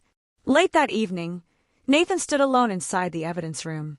Sarah's appointment calendar rested beside the recovered flashlight. 2 ordinary objects, separated by decades, connected by tragedy. He looked once more at the words written in blue ink. Meet Tom. She believed she was meeting someone she knew, someone she had tried to help, someone she trusted enough to write his name casually inside her calendar. Nathan switched off the evidence room lights. For 38 years, Belhaven believed evil arrived from somewhere beyond the town limits. A stranger, a drifter, a passing predator. The truth felt far colder. Sometimes the most dangerous person isn't hiding in the shadows. Sometimes he's already waiting exactly where you agreed to meet him. The appointment book changed the direction of the investigation overnight. For nearly 4 decades, detectives believed Sarah Mitchell had crossed paths with her killer by chance. Now they knew she had planned to meet Thomas Landry. The question was no longer who she met. The question was why the meeting ended in murder. Nathan Brooks covered an entire wall with enlarged copies of Sarah's calendar, Thomas's repair invoices, bank records, witness statements, and the reconstructed timeline. Every document pointed toward the same conclusion. Sarah trusted Thomas. She had no reason not to. He had serviced her car. She had agreed to help him secure financing for his struggling garage. Their relationship appeared friendly, professional. Nothing suggested fear. Nothing suggested violence. Until October 18, 1986.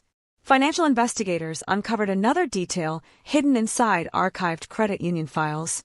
Thomas Landry's loan application had not merely been denied. It had been flagged. An internal auditor discovered forged income figures and altered business records attached to the application. The fraud had never reached law enforcement.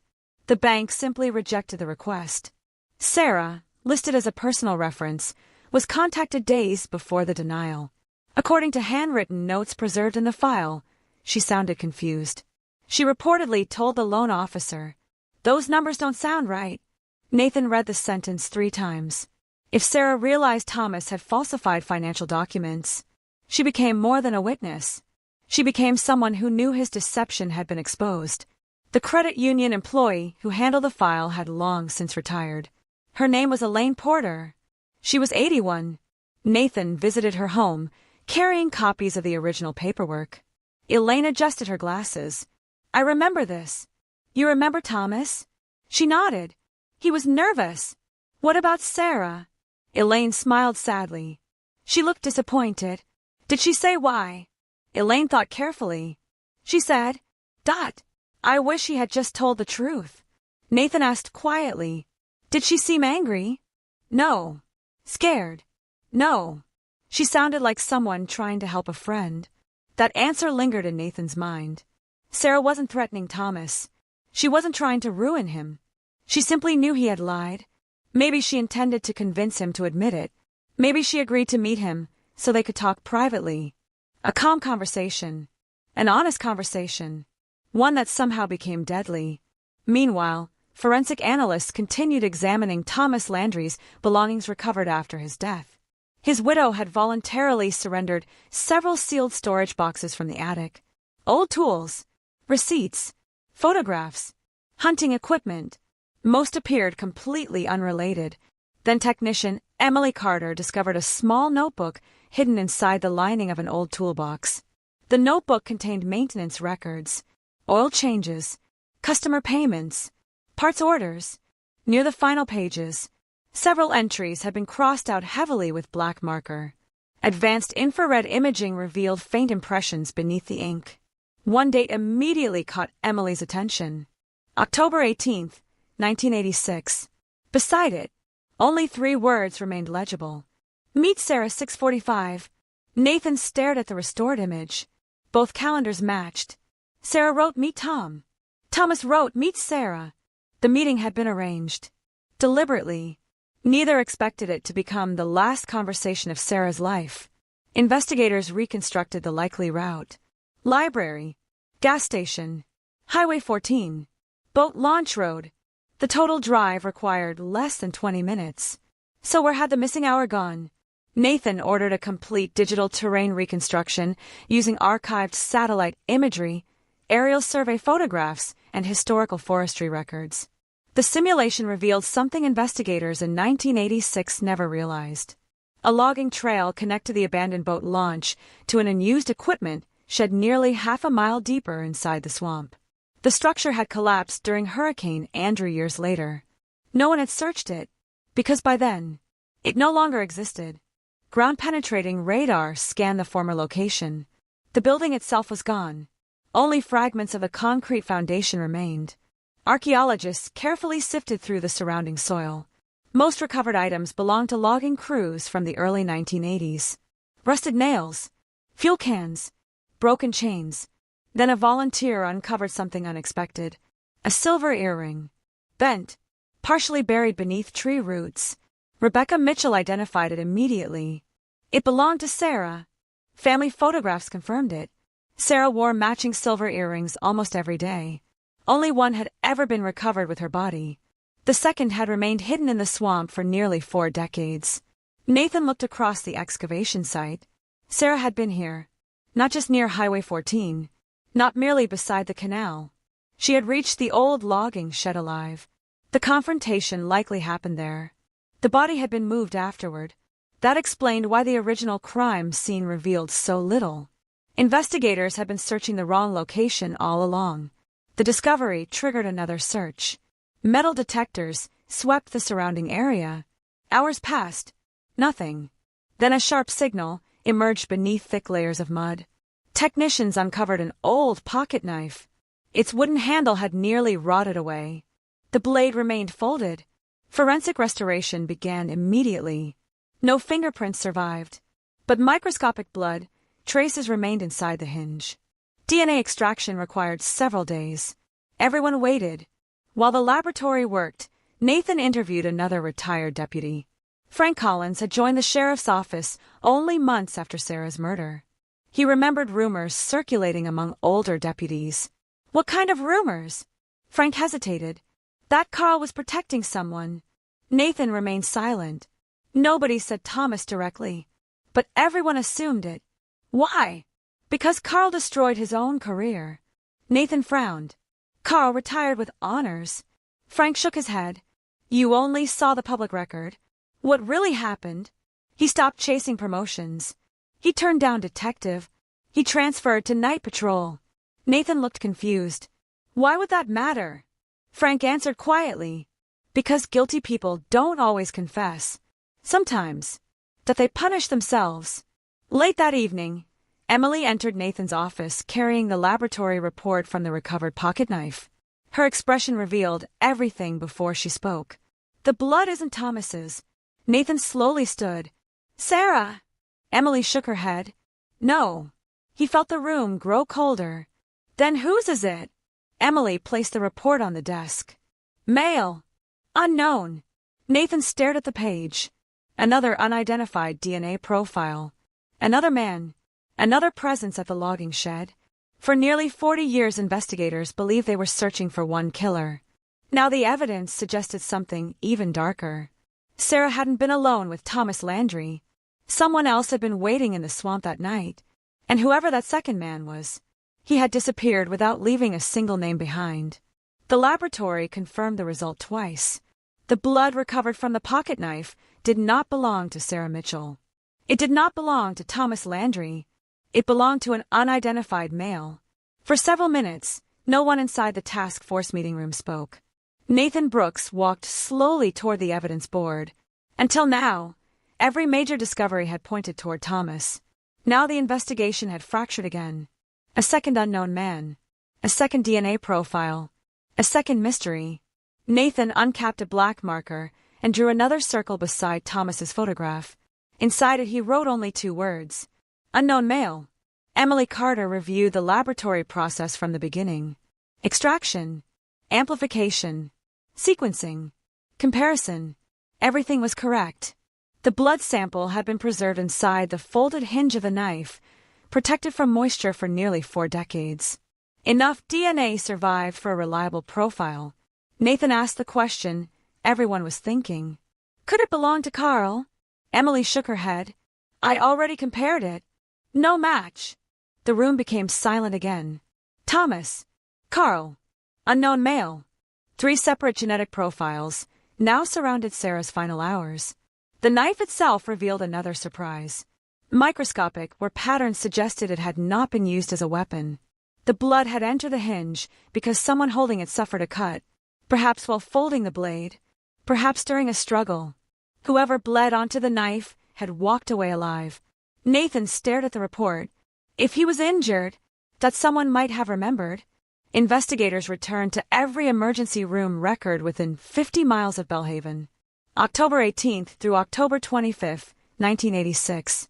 Hundreds of handwritten patient logs. Most were routine. Broken wrists, farm injuries, fever. Then one record caught Detective Lisa Moreno's attention. October 19th. Male. Age approximately 30.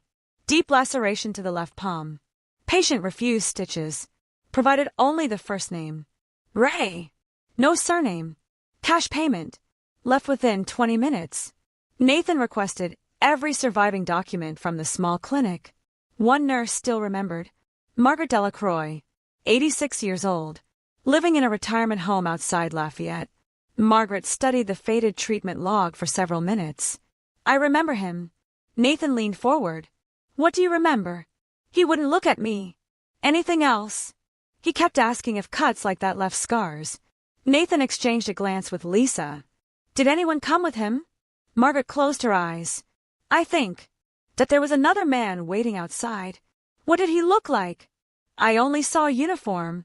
Nathan froze. What kind of uniform? I thought that a deputy sheriff. Back at headquarters, investigators compared duty rosters. Only one deputy worked within driving distance of that clinic during the early hours of October 19th. Carl Landry. Again, always Carl. Always close enough to matter. Never close enough to prove murder. Nathan ordered another search through archived dispatch records. This time they focused on patrol vehicle mileage. Every sheriff's cruiser underwent weekly maintenance. Mechanics recorded odometer readings. Carl's patrol sedan traveled nearly 70 additional miles that weekend compared with surrounding shifts. No explanation existed. No reports justified the distance. Someone had driven far beyond assigned patrol routes. Nathan marked the figure on the timeline. 70 unexplained miles. Enough to reach the clinic. Enough to return before sunrise. Meanwhile, forensic genealogy produced its own breakthrough. The unidentified male DNA profile from the knife generated a distant familial connection. Not close. Fourth cousin. Enough to begin another family tree. Unlike Thomas's profile, this lineage centered around western Louisiana. One surname appeared repeatedly. Rousseau. Nathan searched the original witness interviews. Nothing. Property records. Nothing. Then retired employment files from Thomas Landry's garage revealed a former part-time mechanic. Raymond Rousseau. Known to friends simply as Ray. Nathan looked back at the emergency room record. Patient identified himself only as Ray. The coincidence was impossible to ignore. Raymond Rousseau had died in a refinery explosion in 1998. No children. No surviving parents. Only one younger sister remained alive. She voluntarily provided a DNA sample after investigators explained the reopening of Sarah's case. Everyone waited. 3 anxious days. The comparison finished just before noon. Emily entered the conference room carrying the report. Nathan recognized her expression immediately. It's him. She nodded once. The blood belongs to Raymond Rousseau. Silence spread across the room. Raymond had worked for Thomas. He knew Carl. He bled at the logging shed. He sought medical treatment the following morning. And then, he vanished from the investigation completely.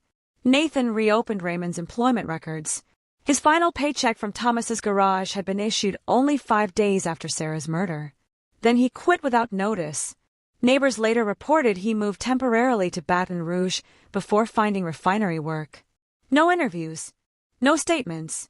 No one had questioned him in 1986. Not once. How had investigators missed someone so closely connected? The answer appeared buried inside the original evidence log. Raymond's name never appeared because Thomas told detectives he had fired him weeks earlier. Payroll records proved that statement was false. Someone had lied, and no one caught it. Late that afternoon, Nathan visited Raymond's younger sister, Denise. She welcomed detectives cautiously. I've waited years for somebody to ask about my brother. Nathan looked surprised. Why? Because he changed after 1986. How? He stopped sleeping. He drank. He locked every door. She looked toward an old family photograph resting on the fireplace. He used to laugh all the time. What happened? Denise answered in barely more than a whisper. He told me that he saw something no one would ever believe. Nathan remained perfectly still. What exactly did he say? He wouldn't tell me. He only kept repeating. It wasn't supposed to happen. Nathan drove back to headquarters under a sky heavy with rain clouds. The sentence echoed in his mind. It wasn't supposed to happen. Those 5 words changed everything. They suggested planning, expectation, a meeting intended for one purpose that spiraled into another. Sarah hadn't been randomly attacked. Something had gone catastrophically wrong. Thomas was there. Raymond was there.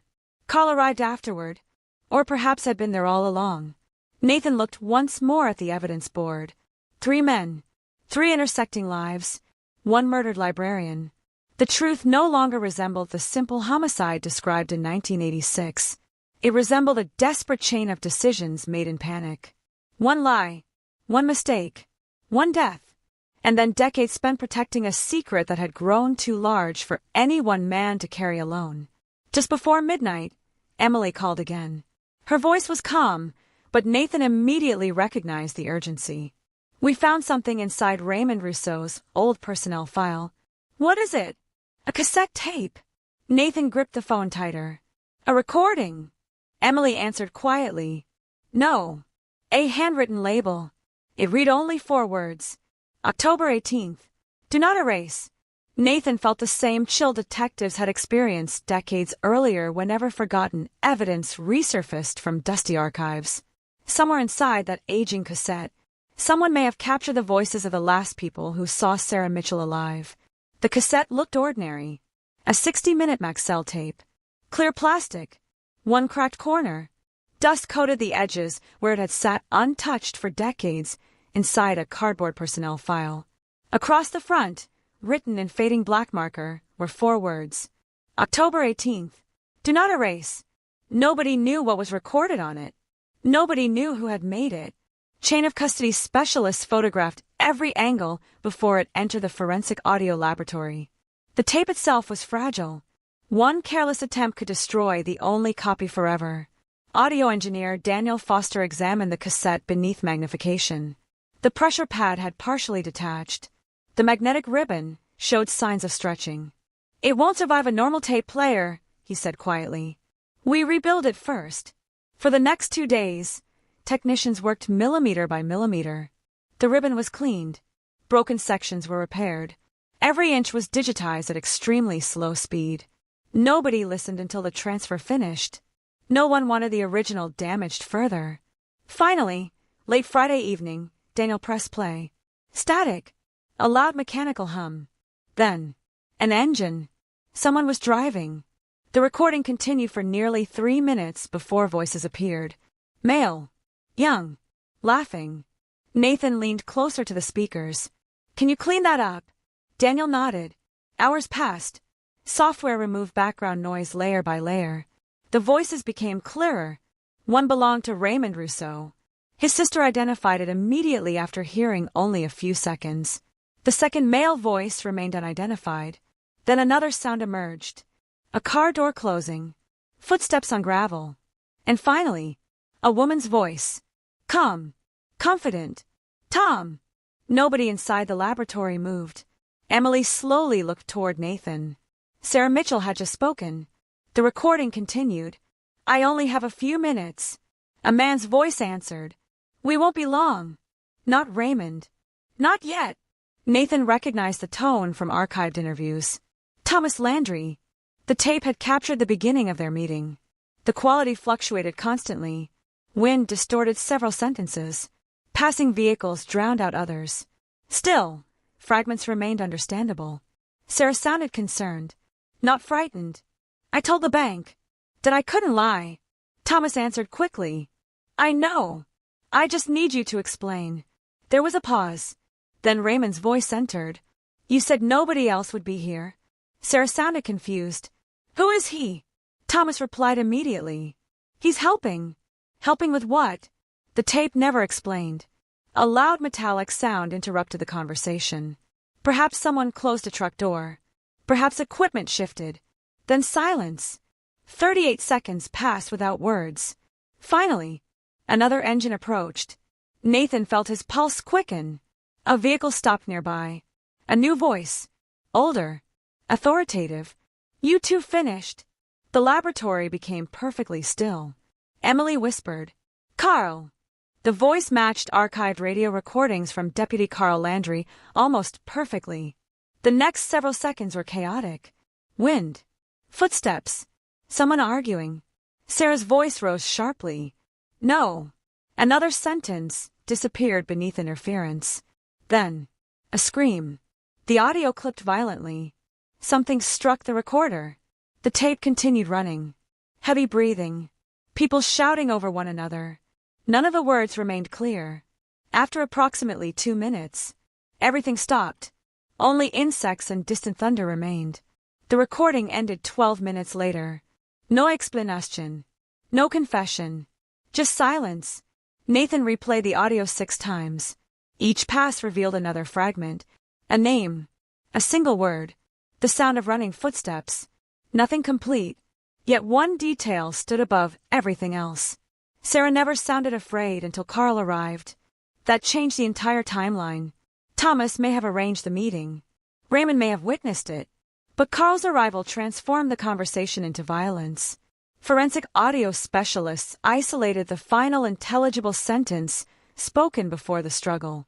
The enhancement required nearly 16 hours. Daniel finally removed his headphones. "I've got it." The room gathered around his workstation. He pressed play.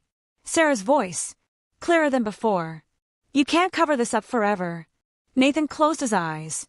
"Cover what? Fraud? Corruption? Something much larger?" Nobody knew. But Sarah clearly believed she had discovered something serious. Investigators immediately reopened every corruption complaint filed against the Belhaven Sheriff's Office during the 1980s.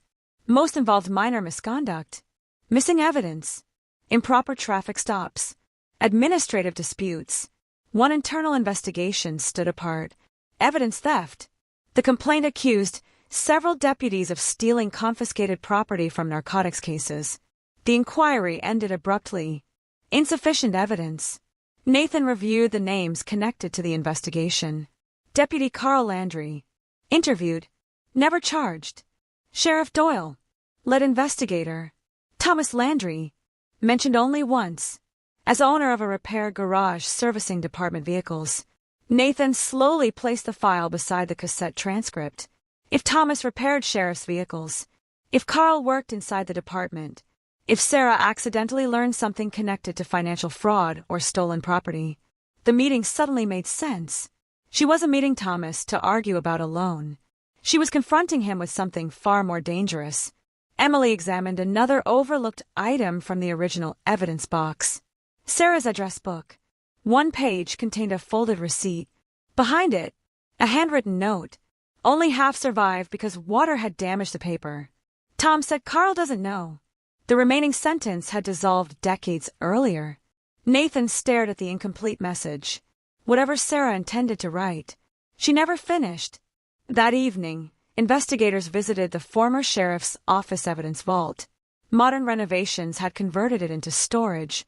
Most original shelving remained. A retired clerk remembered something unusual. There used to be another evidence room. Nathan looked surprised. "Where?" She pointed toward a bricked-over doorway behind old filing cabinets. Construction crews reopened the sealed entrance the next morning. Inside lay a forgotten storage room untouched since the early 1990s. Most shelves stood empty. One metal cabinet remained locked. After obtaining authorization, investigators forced it open. Dust exploded into the air. Inside rested dozens of forgotten evidence envelopes. Some belonged to solved burglaries. Others contained abandoned property.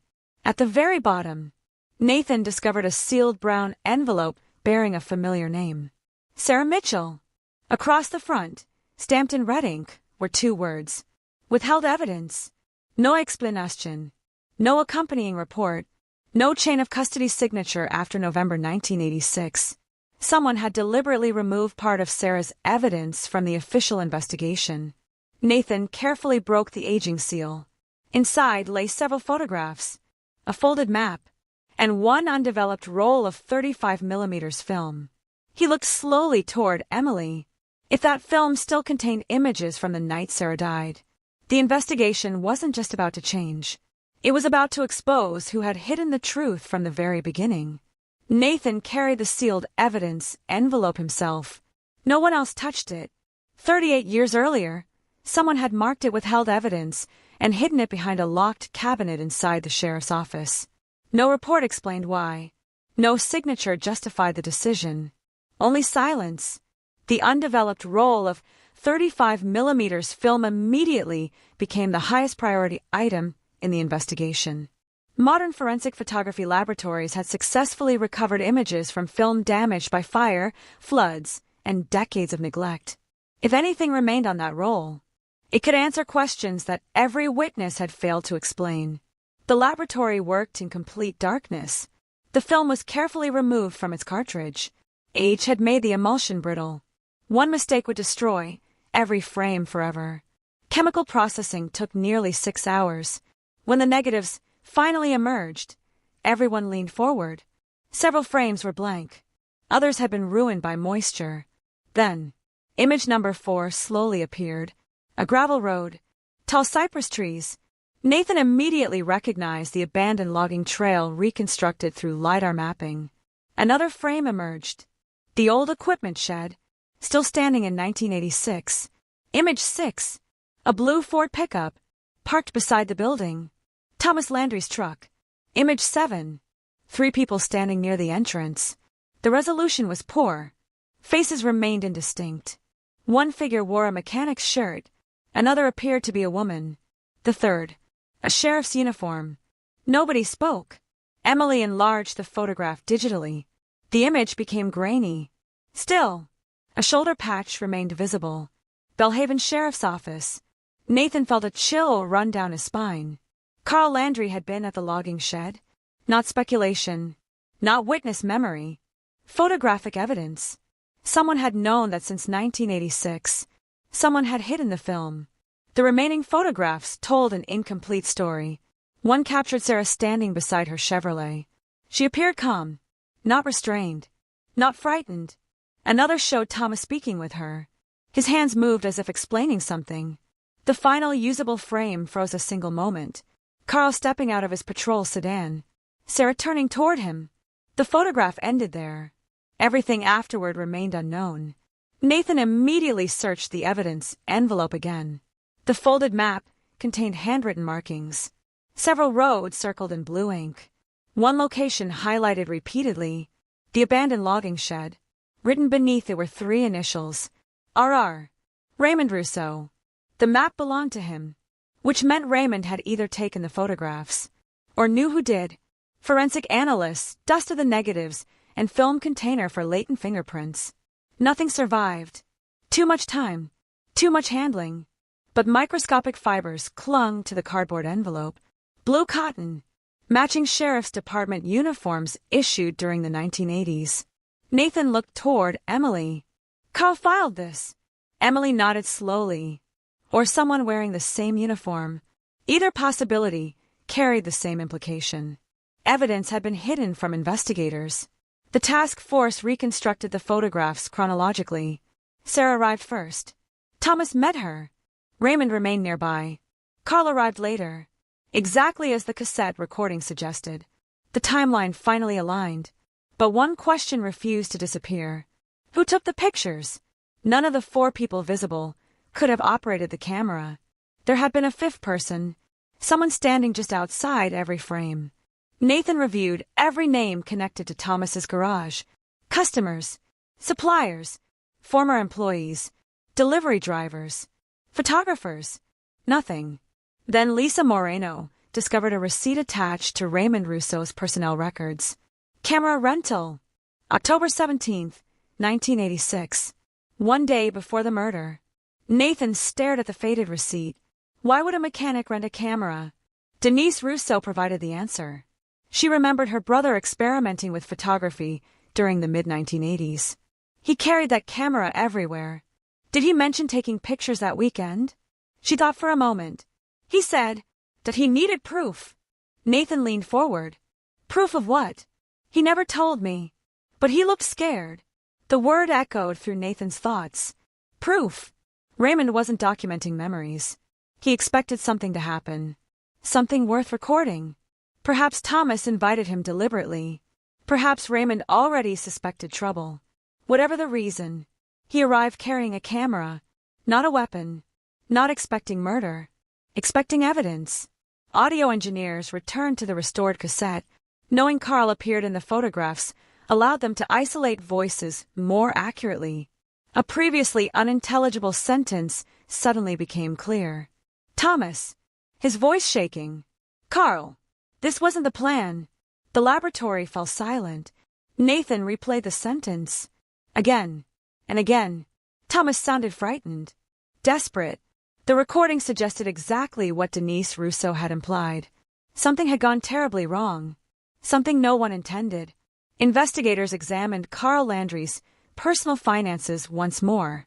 This time they searched beyond bank accounts, property deeds, insurance claims, tax records. One transaction stood out. 3 months after Sarah's murder, Carl purchased 30 acres of swamp land surrounding the abandoned logging shed. Cash. No mortgage. No explanation. Nathan frowned. The land had almost no market value. Flood-prone. Impossible to farm. Why buy it? Unless he wanted to control access forever. Ground crews returned to the property. Using updated maps, they searched areas never examined during the original investigation.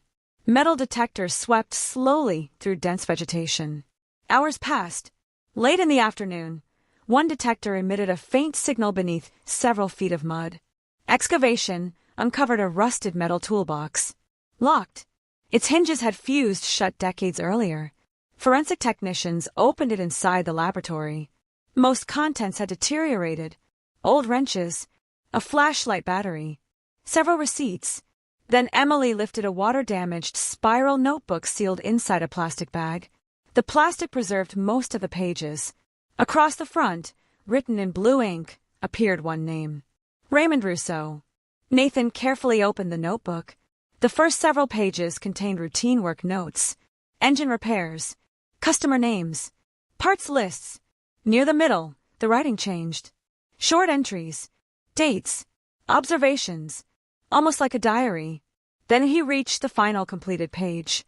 Dated October 18th, 1986. The last sentence stopped everyone in the room. If anything happens tonight, it wasn't Sarah's fault. Nathan slowly closed the notebook. Raymond knew something terrible might happen before he ever drove to the logging shed.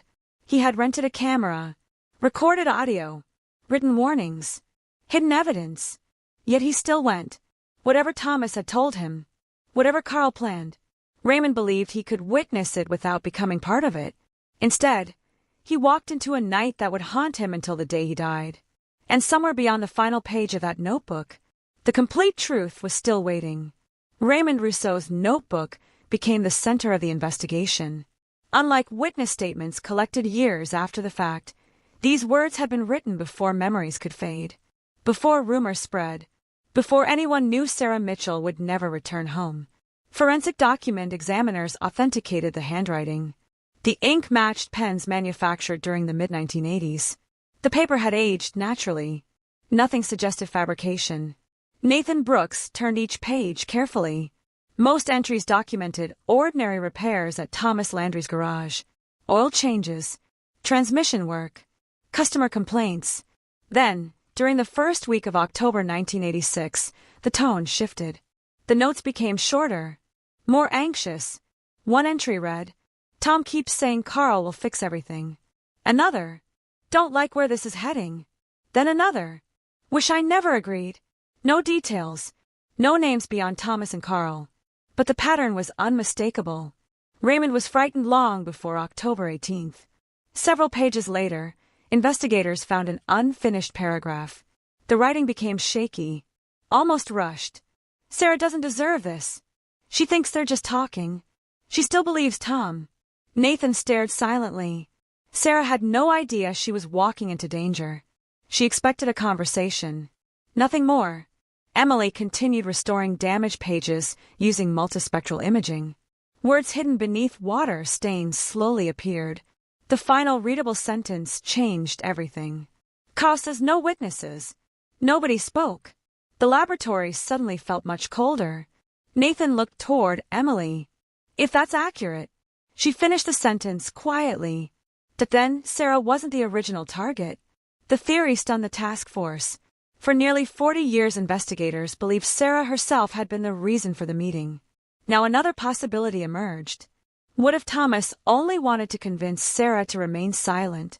What if Carl believed she couldn't be trusted? What if the confrontation escalated after Carl arrived? That explanation fit the cassette. It fit Raymond's fear.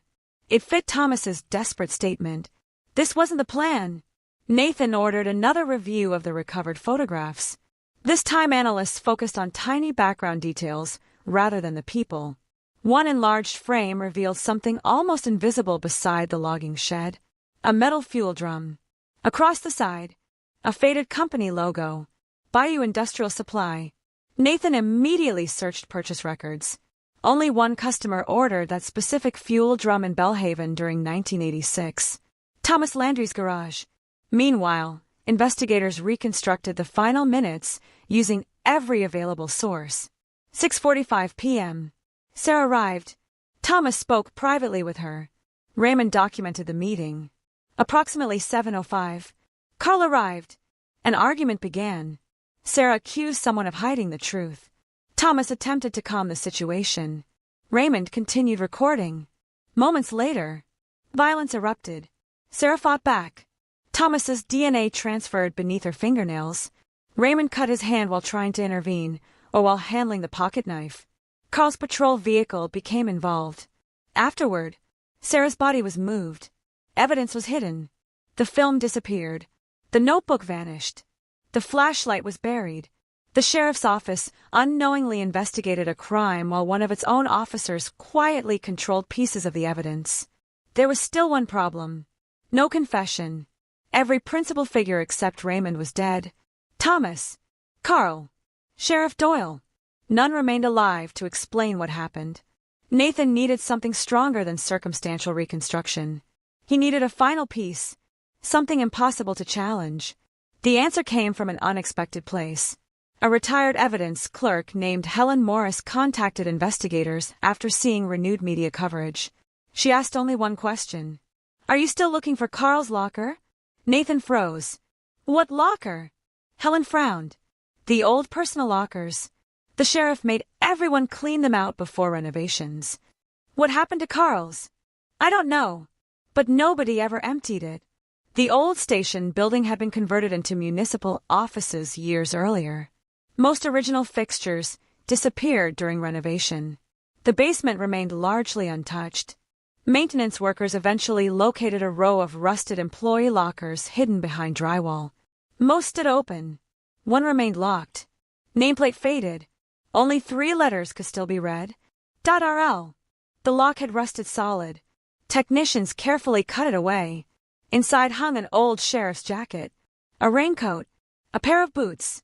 Nothing unusual, until Emily examined the jacket under forensic lighting. Tiny dark stains appeared along the inside cuff, invisible to the naked eye. Presumptive testing confirmed the presence of blood. Very old blood.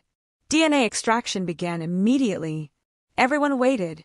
Nathan spent the evening reviewing Sarah's family photographs. He stopped at one picture taken during the summer of 1986. Sarah stood smiling outside the library. No fear. No suspicion. No hint that only months later her name would become synonymous with Belhaven's greatest tragedy. He wondered how many lives might have changed if Thomas had simply admitted his financial fraud. If Carl had never driven to the logging shed. If Raymond had walked away. History often turned on decisions lasting only seconds. Shortly after dawn, Emily entered the briefing room carrying a sealed report. No words. She simply placed it in front of Nathan. He opened it slowly. The blood recovered from Carl Landry's jacket matched. Sarah Mitchell. Nathan closed his eyes. At last, physical evidence connected Carl directly to the struggle. Not transferred through a patrol car. Not inferred from photographs. Her blood had been inside his personal jacket for 38 years. The final wall protecting his innocence collapsed. But one mystery still refused to disappear. Why had Raymond Russo hidden the notebook instead of giving it to police? Emily answered before Nathan asked. She held up one final item recovered from the notebook's plastic wrapping. A folded piece of paper, barely larger than a business card. On the outside, Raymond had written only one sentence. "Open this after I'm gone." Nathan unfolded it carefully. The first line read, "If you're reading this, I finally found the courage to tell the truth." Nathan unfolded the letter with both hands. The paper had become brittle with age.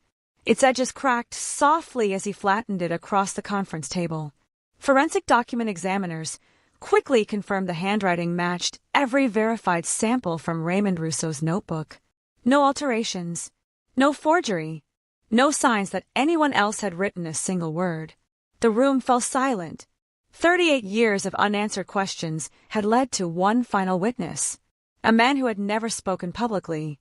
A man who carried the truth until the day he died. Nathan began reading aloud. "If this letter is open, I'm gone. I've wanted to tell the police the truth more times than I can count. Every time I tried, I saw Sarah's face, and then I saw Carl's badge. I convinced myself nobody would believe me. Maybe I was a coward. Maybe I deserved to carry it." Nathan paused for only a second before continuing. "Tom asked me to bring my camera because he wanted proof Sarah agreed to keep quiet. He kept saying everything would be fine if she listened. He never said anyone was going to get hurt." Emily slowly looked toward the restored photographs spread across the table. The camera, the film, the notebook, every piece fit together. Nathan continued. Sarah arrived calm. She wasn't angry. She kept telling Tom he should tell the truth before things became worse. She said lying always catches up with people. Tom looked scared. He kept saying Carl would fix everything. That sentence matched the notebook entries written days before. Thomas had relied on his older brother from the beginning. Not because Carl planned violence. Because Thomas believed Carl could make problems disappear. The next paragraph became more difficult to read. Water damage had erased parts of several lines. Forensic imaging reconstructed enough to understand the meaning. Carl showed up angry. He kept asking Sarah who else knew. She said nobody. She only wanted Tom to admit what he did. Nathan stopped again. Sarah hadn't threatened anyone. She hadn't demanded money. She hadn't contacted reporters. She simply believed honesty would solve the problem. The final pages described the confrontation. Carl grabbed Sarah's arm. She pulled away. Tom tried to separate them. Everybody started shouting. Sarah scratched Tom. Nathan immediately thought about the DNA beneath Sarah's fingernails. That moment explained it.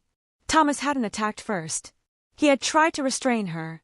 Then Raymond described the instant that changed every life forever. Sarah pushed Carl.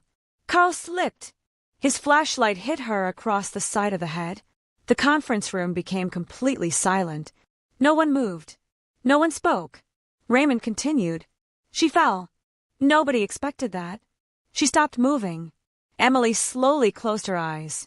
The recovered sheriff's flashlight, buried near the logging trail. The polycarbonate fragment.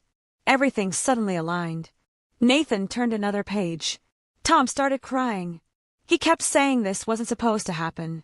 The exact sentence investigators recovered from the cassette. Raymond hadn't invented it. The recording confirmed it. Carl checked Sarah. He said she wasn't breathing. Then everything changed. Nathan continued reading. Carl said if anybody found out, all of us were finished. He ordered us to move her. Tom refused. Carl threatened to blame everything on Tom. I helped because I was afraid. Raymond admitted helping move Sarah's body, helping abandon her car, helping bury the evidence. Not because he planned murder, because panic became conspiracy. The confession answered nearly every remaining question. Why Raymond hid the photographs. Why he buried the notebook. Why he never spoke. Fear. For decades, he believed nobody would believe the word of a mechanic against a deputy sheriff. Even after Carl retired, the guilt remained stronger than the courage. Nathan reached the final paragraph. Tom died believing Sarah's blood was on his hands. Carl died pretending nothing happened. I died every day in between. Sarah deserved the truth. Her family deserved the truth. If anyone ever finds this, tell them I was sorry. Nathan lowered the letter. No one inside the room spoke for several minutes.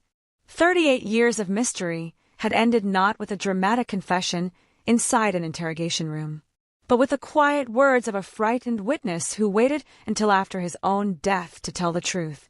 The district attorney reviewed every piece of evidence over the following week. The DNA, the restored cassette, the photographs, Raymond's authenticated confession, the recovered flashlight, Carl's jacket carrying Sarah's blood, Thomas's DNA beneath Sarah's fingernails. The conclusion became unavoidable. Sarah Mitchell's death had not been a carefully planned execution. It had begun as a meeting, an argument, a desperate attempt to hide financial fraud. Then one violent moment changed everything. What followed was not an accident.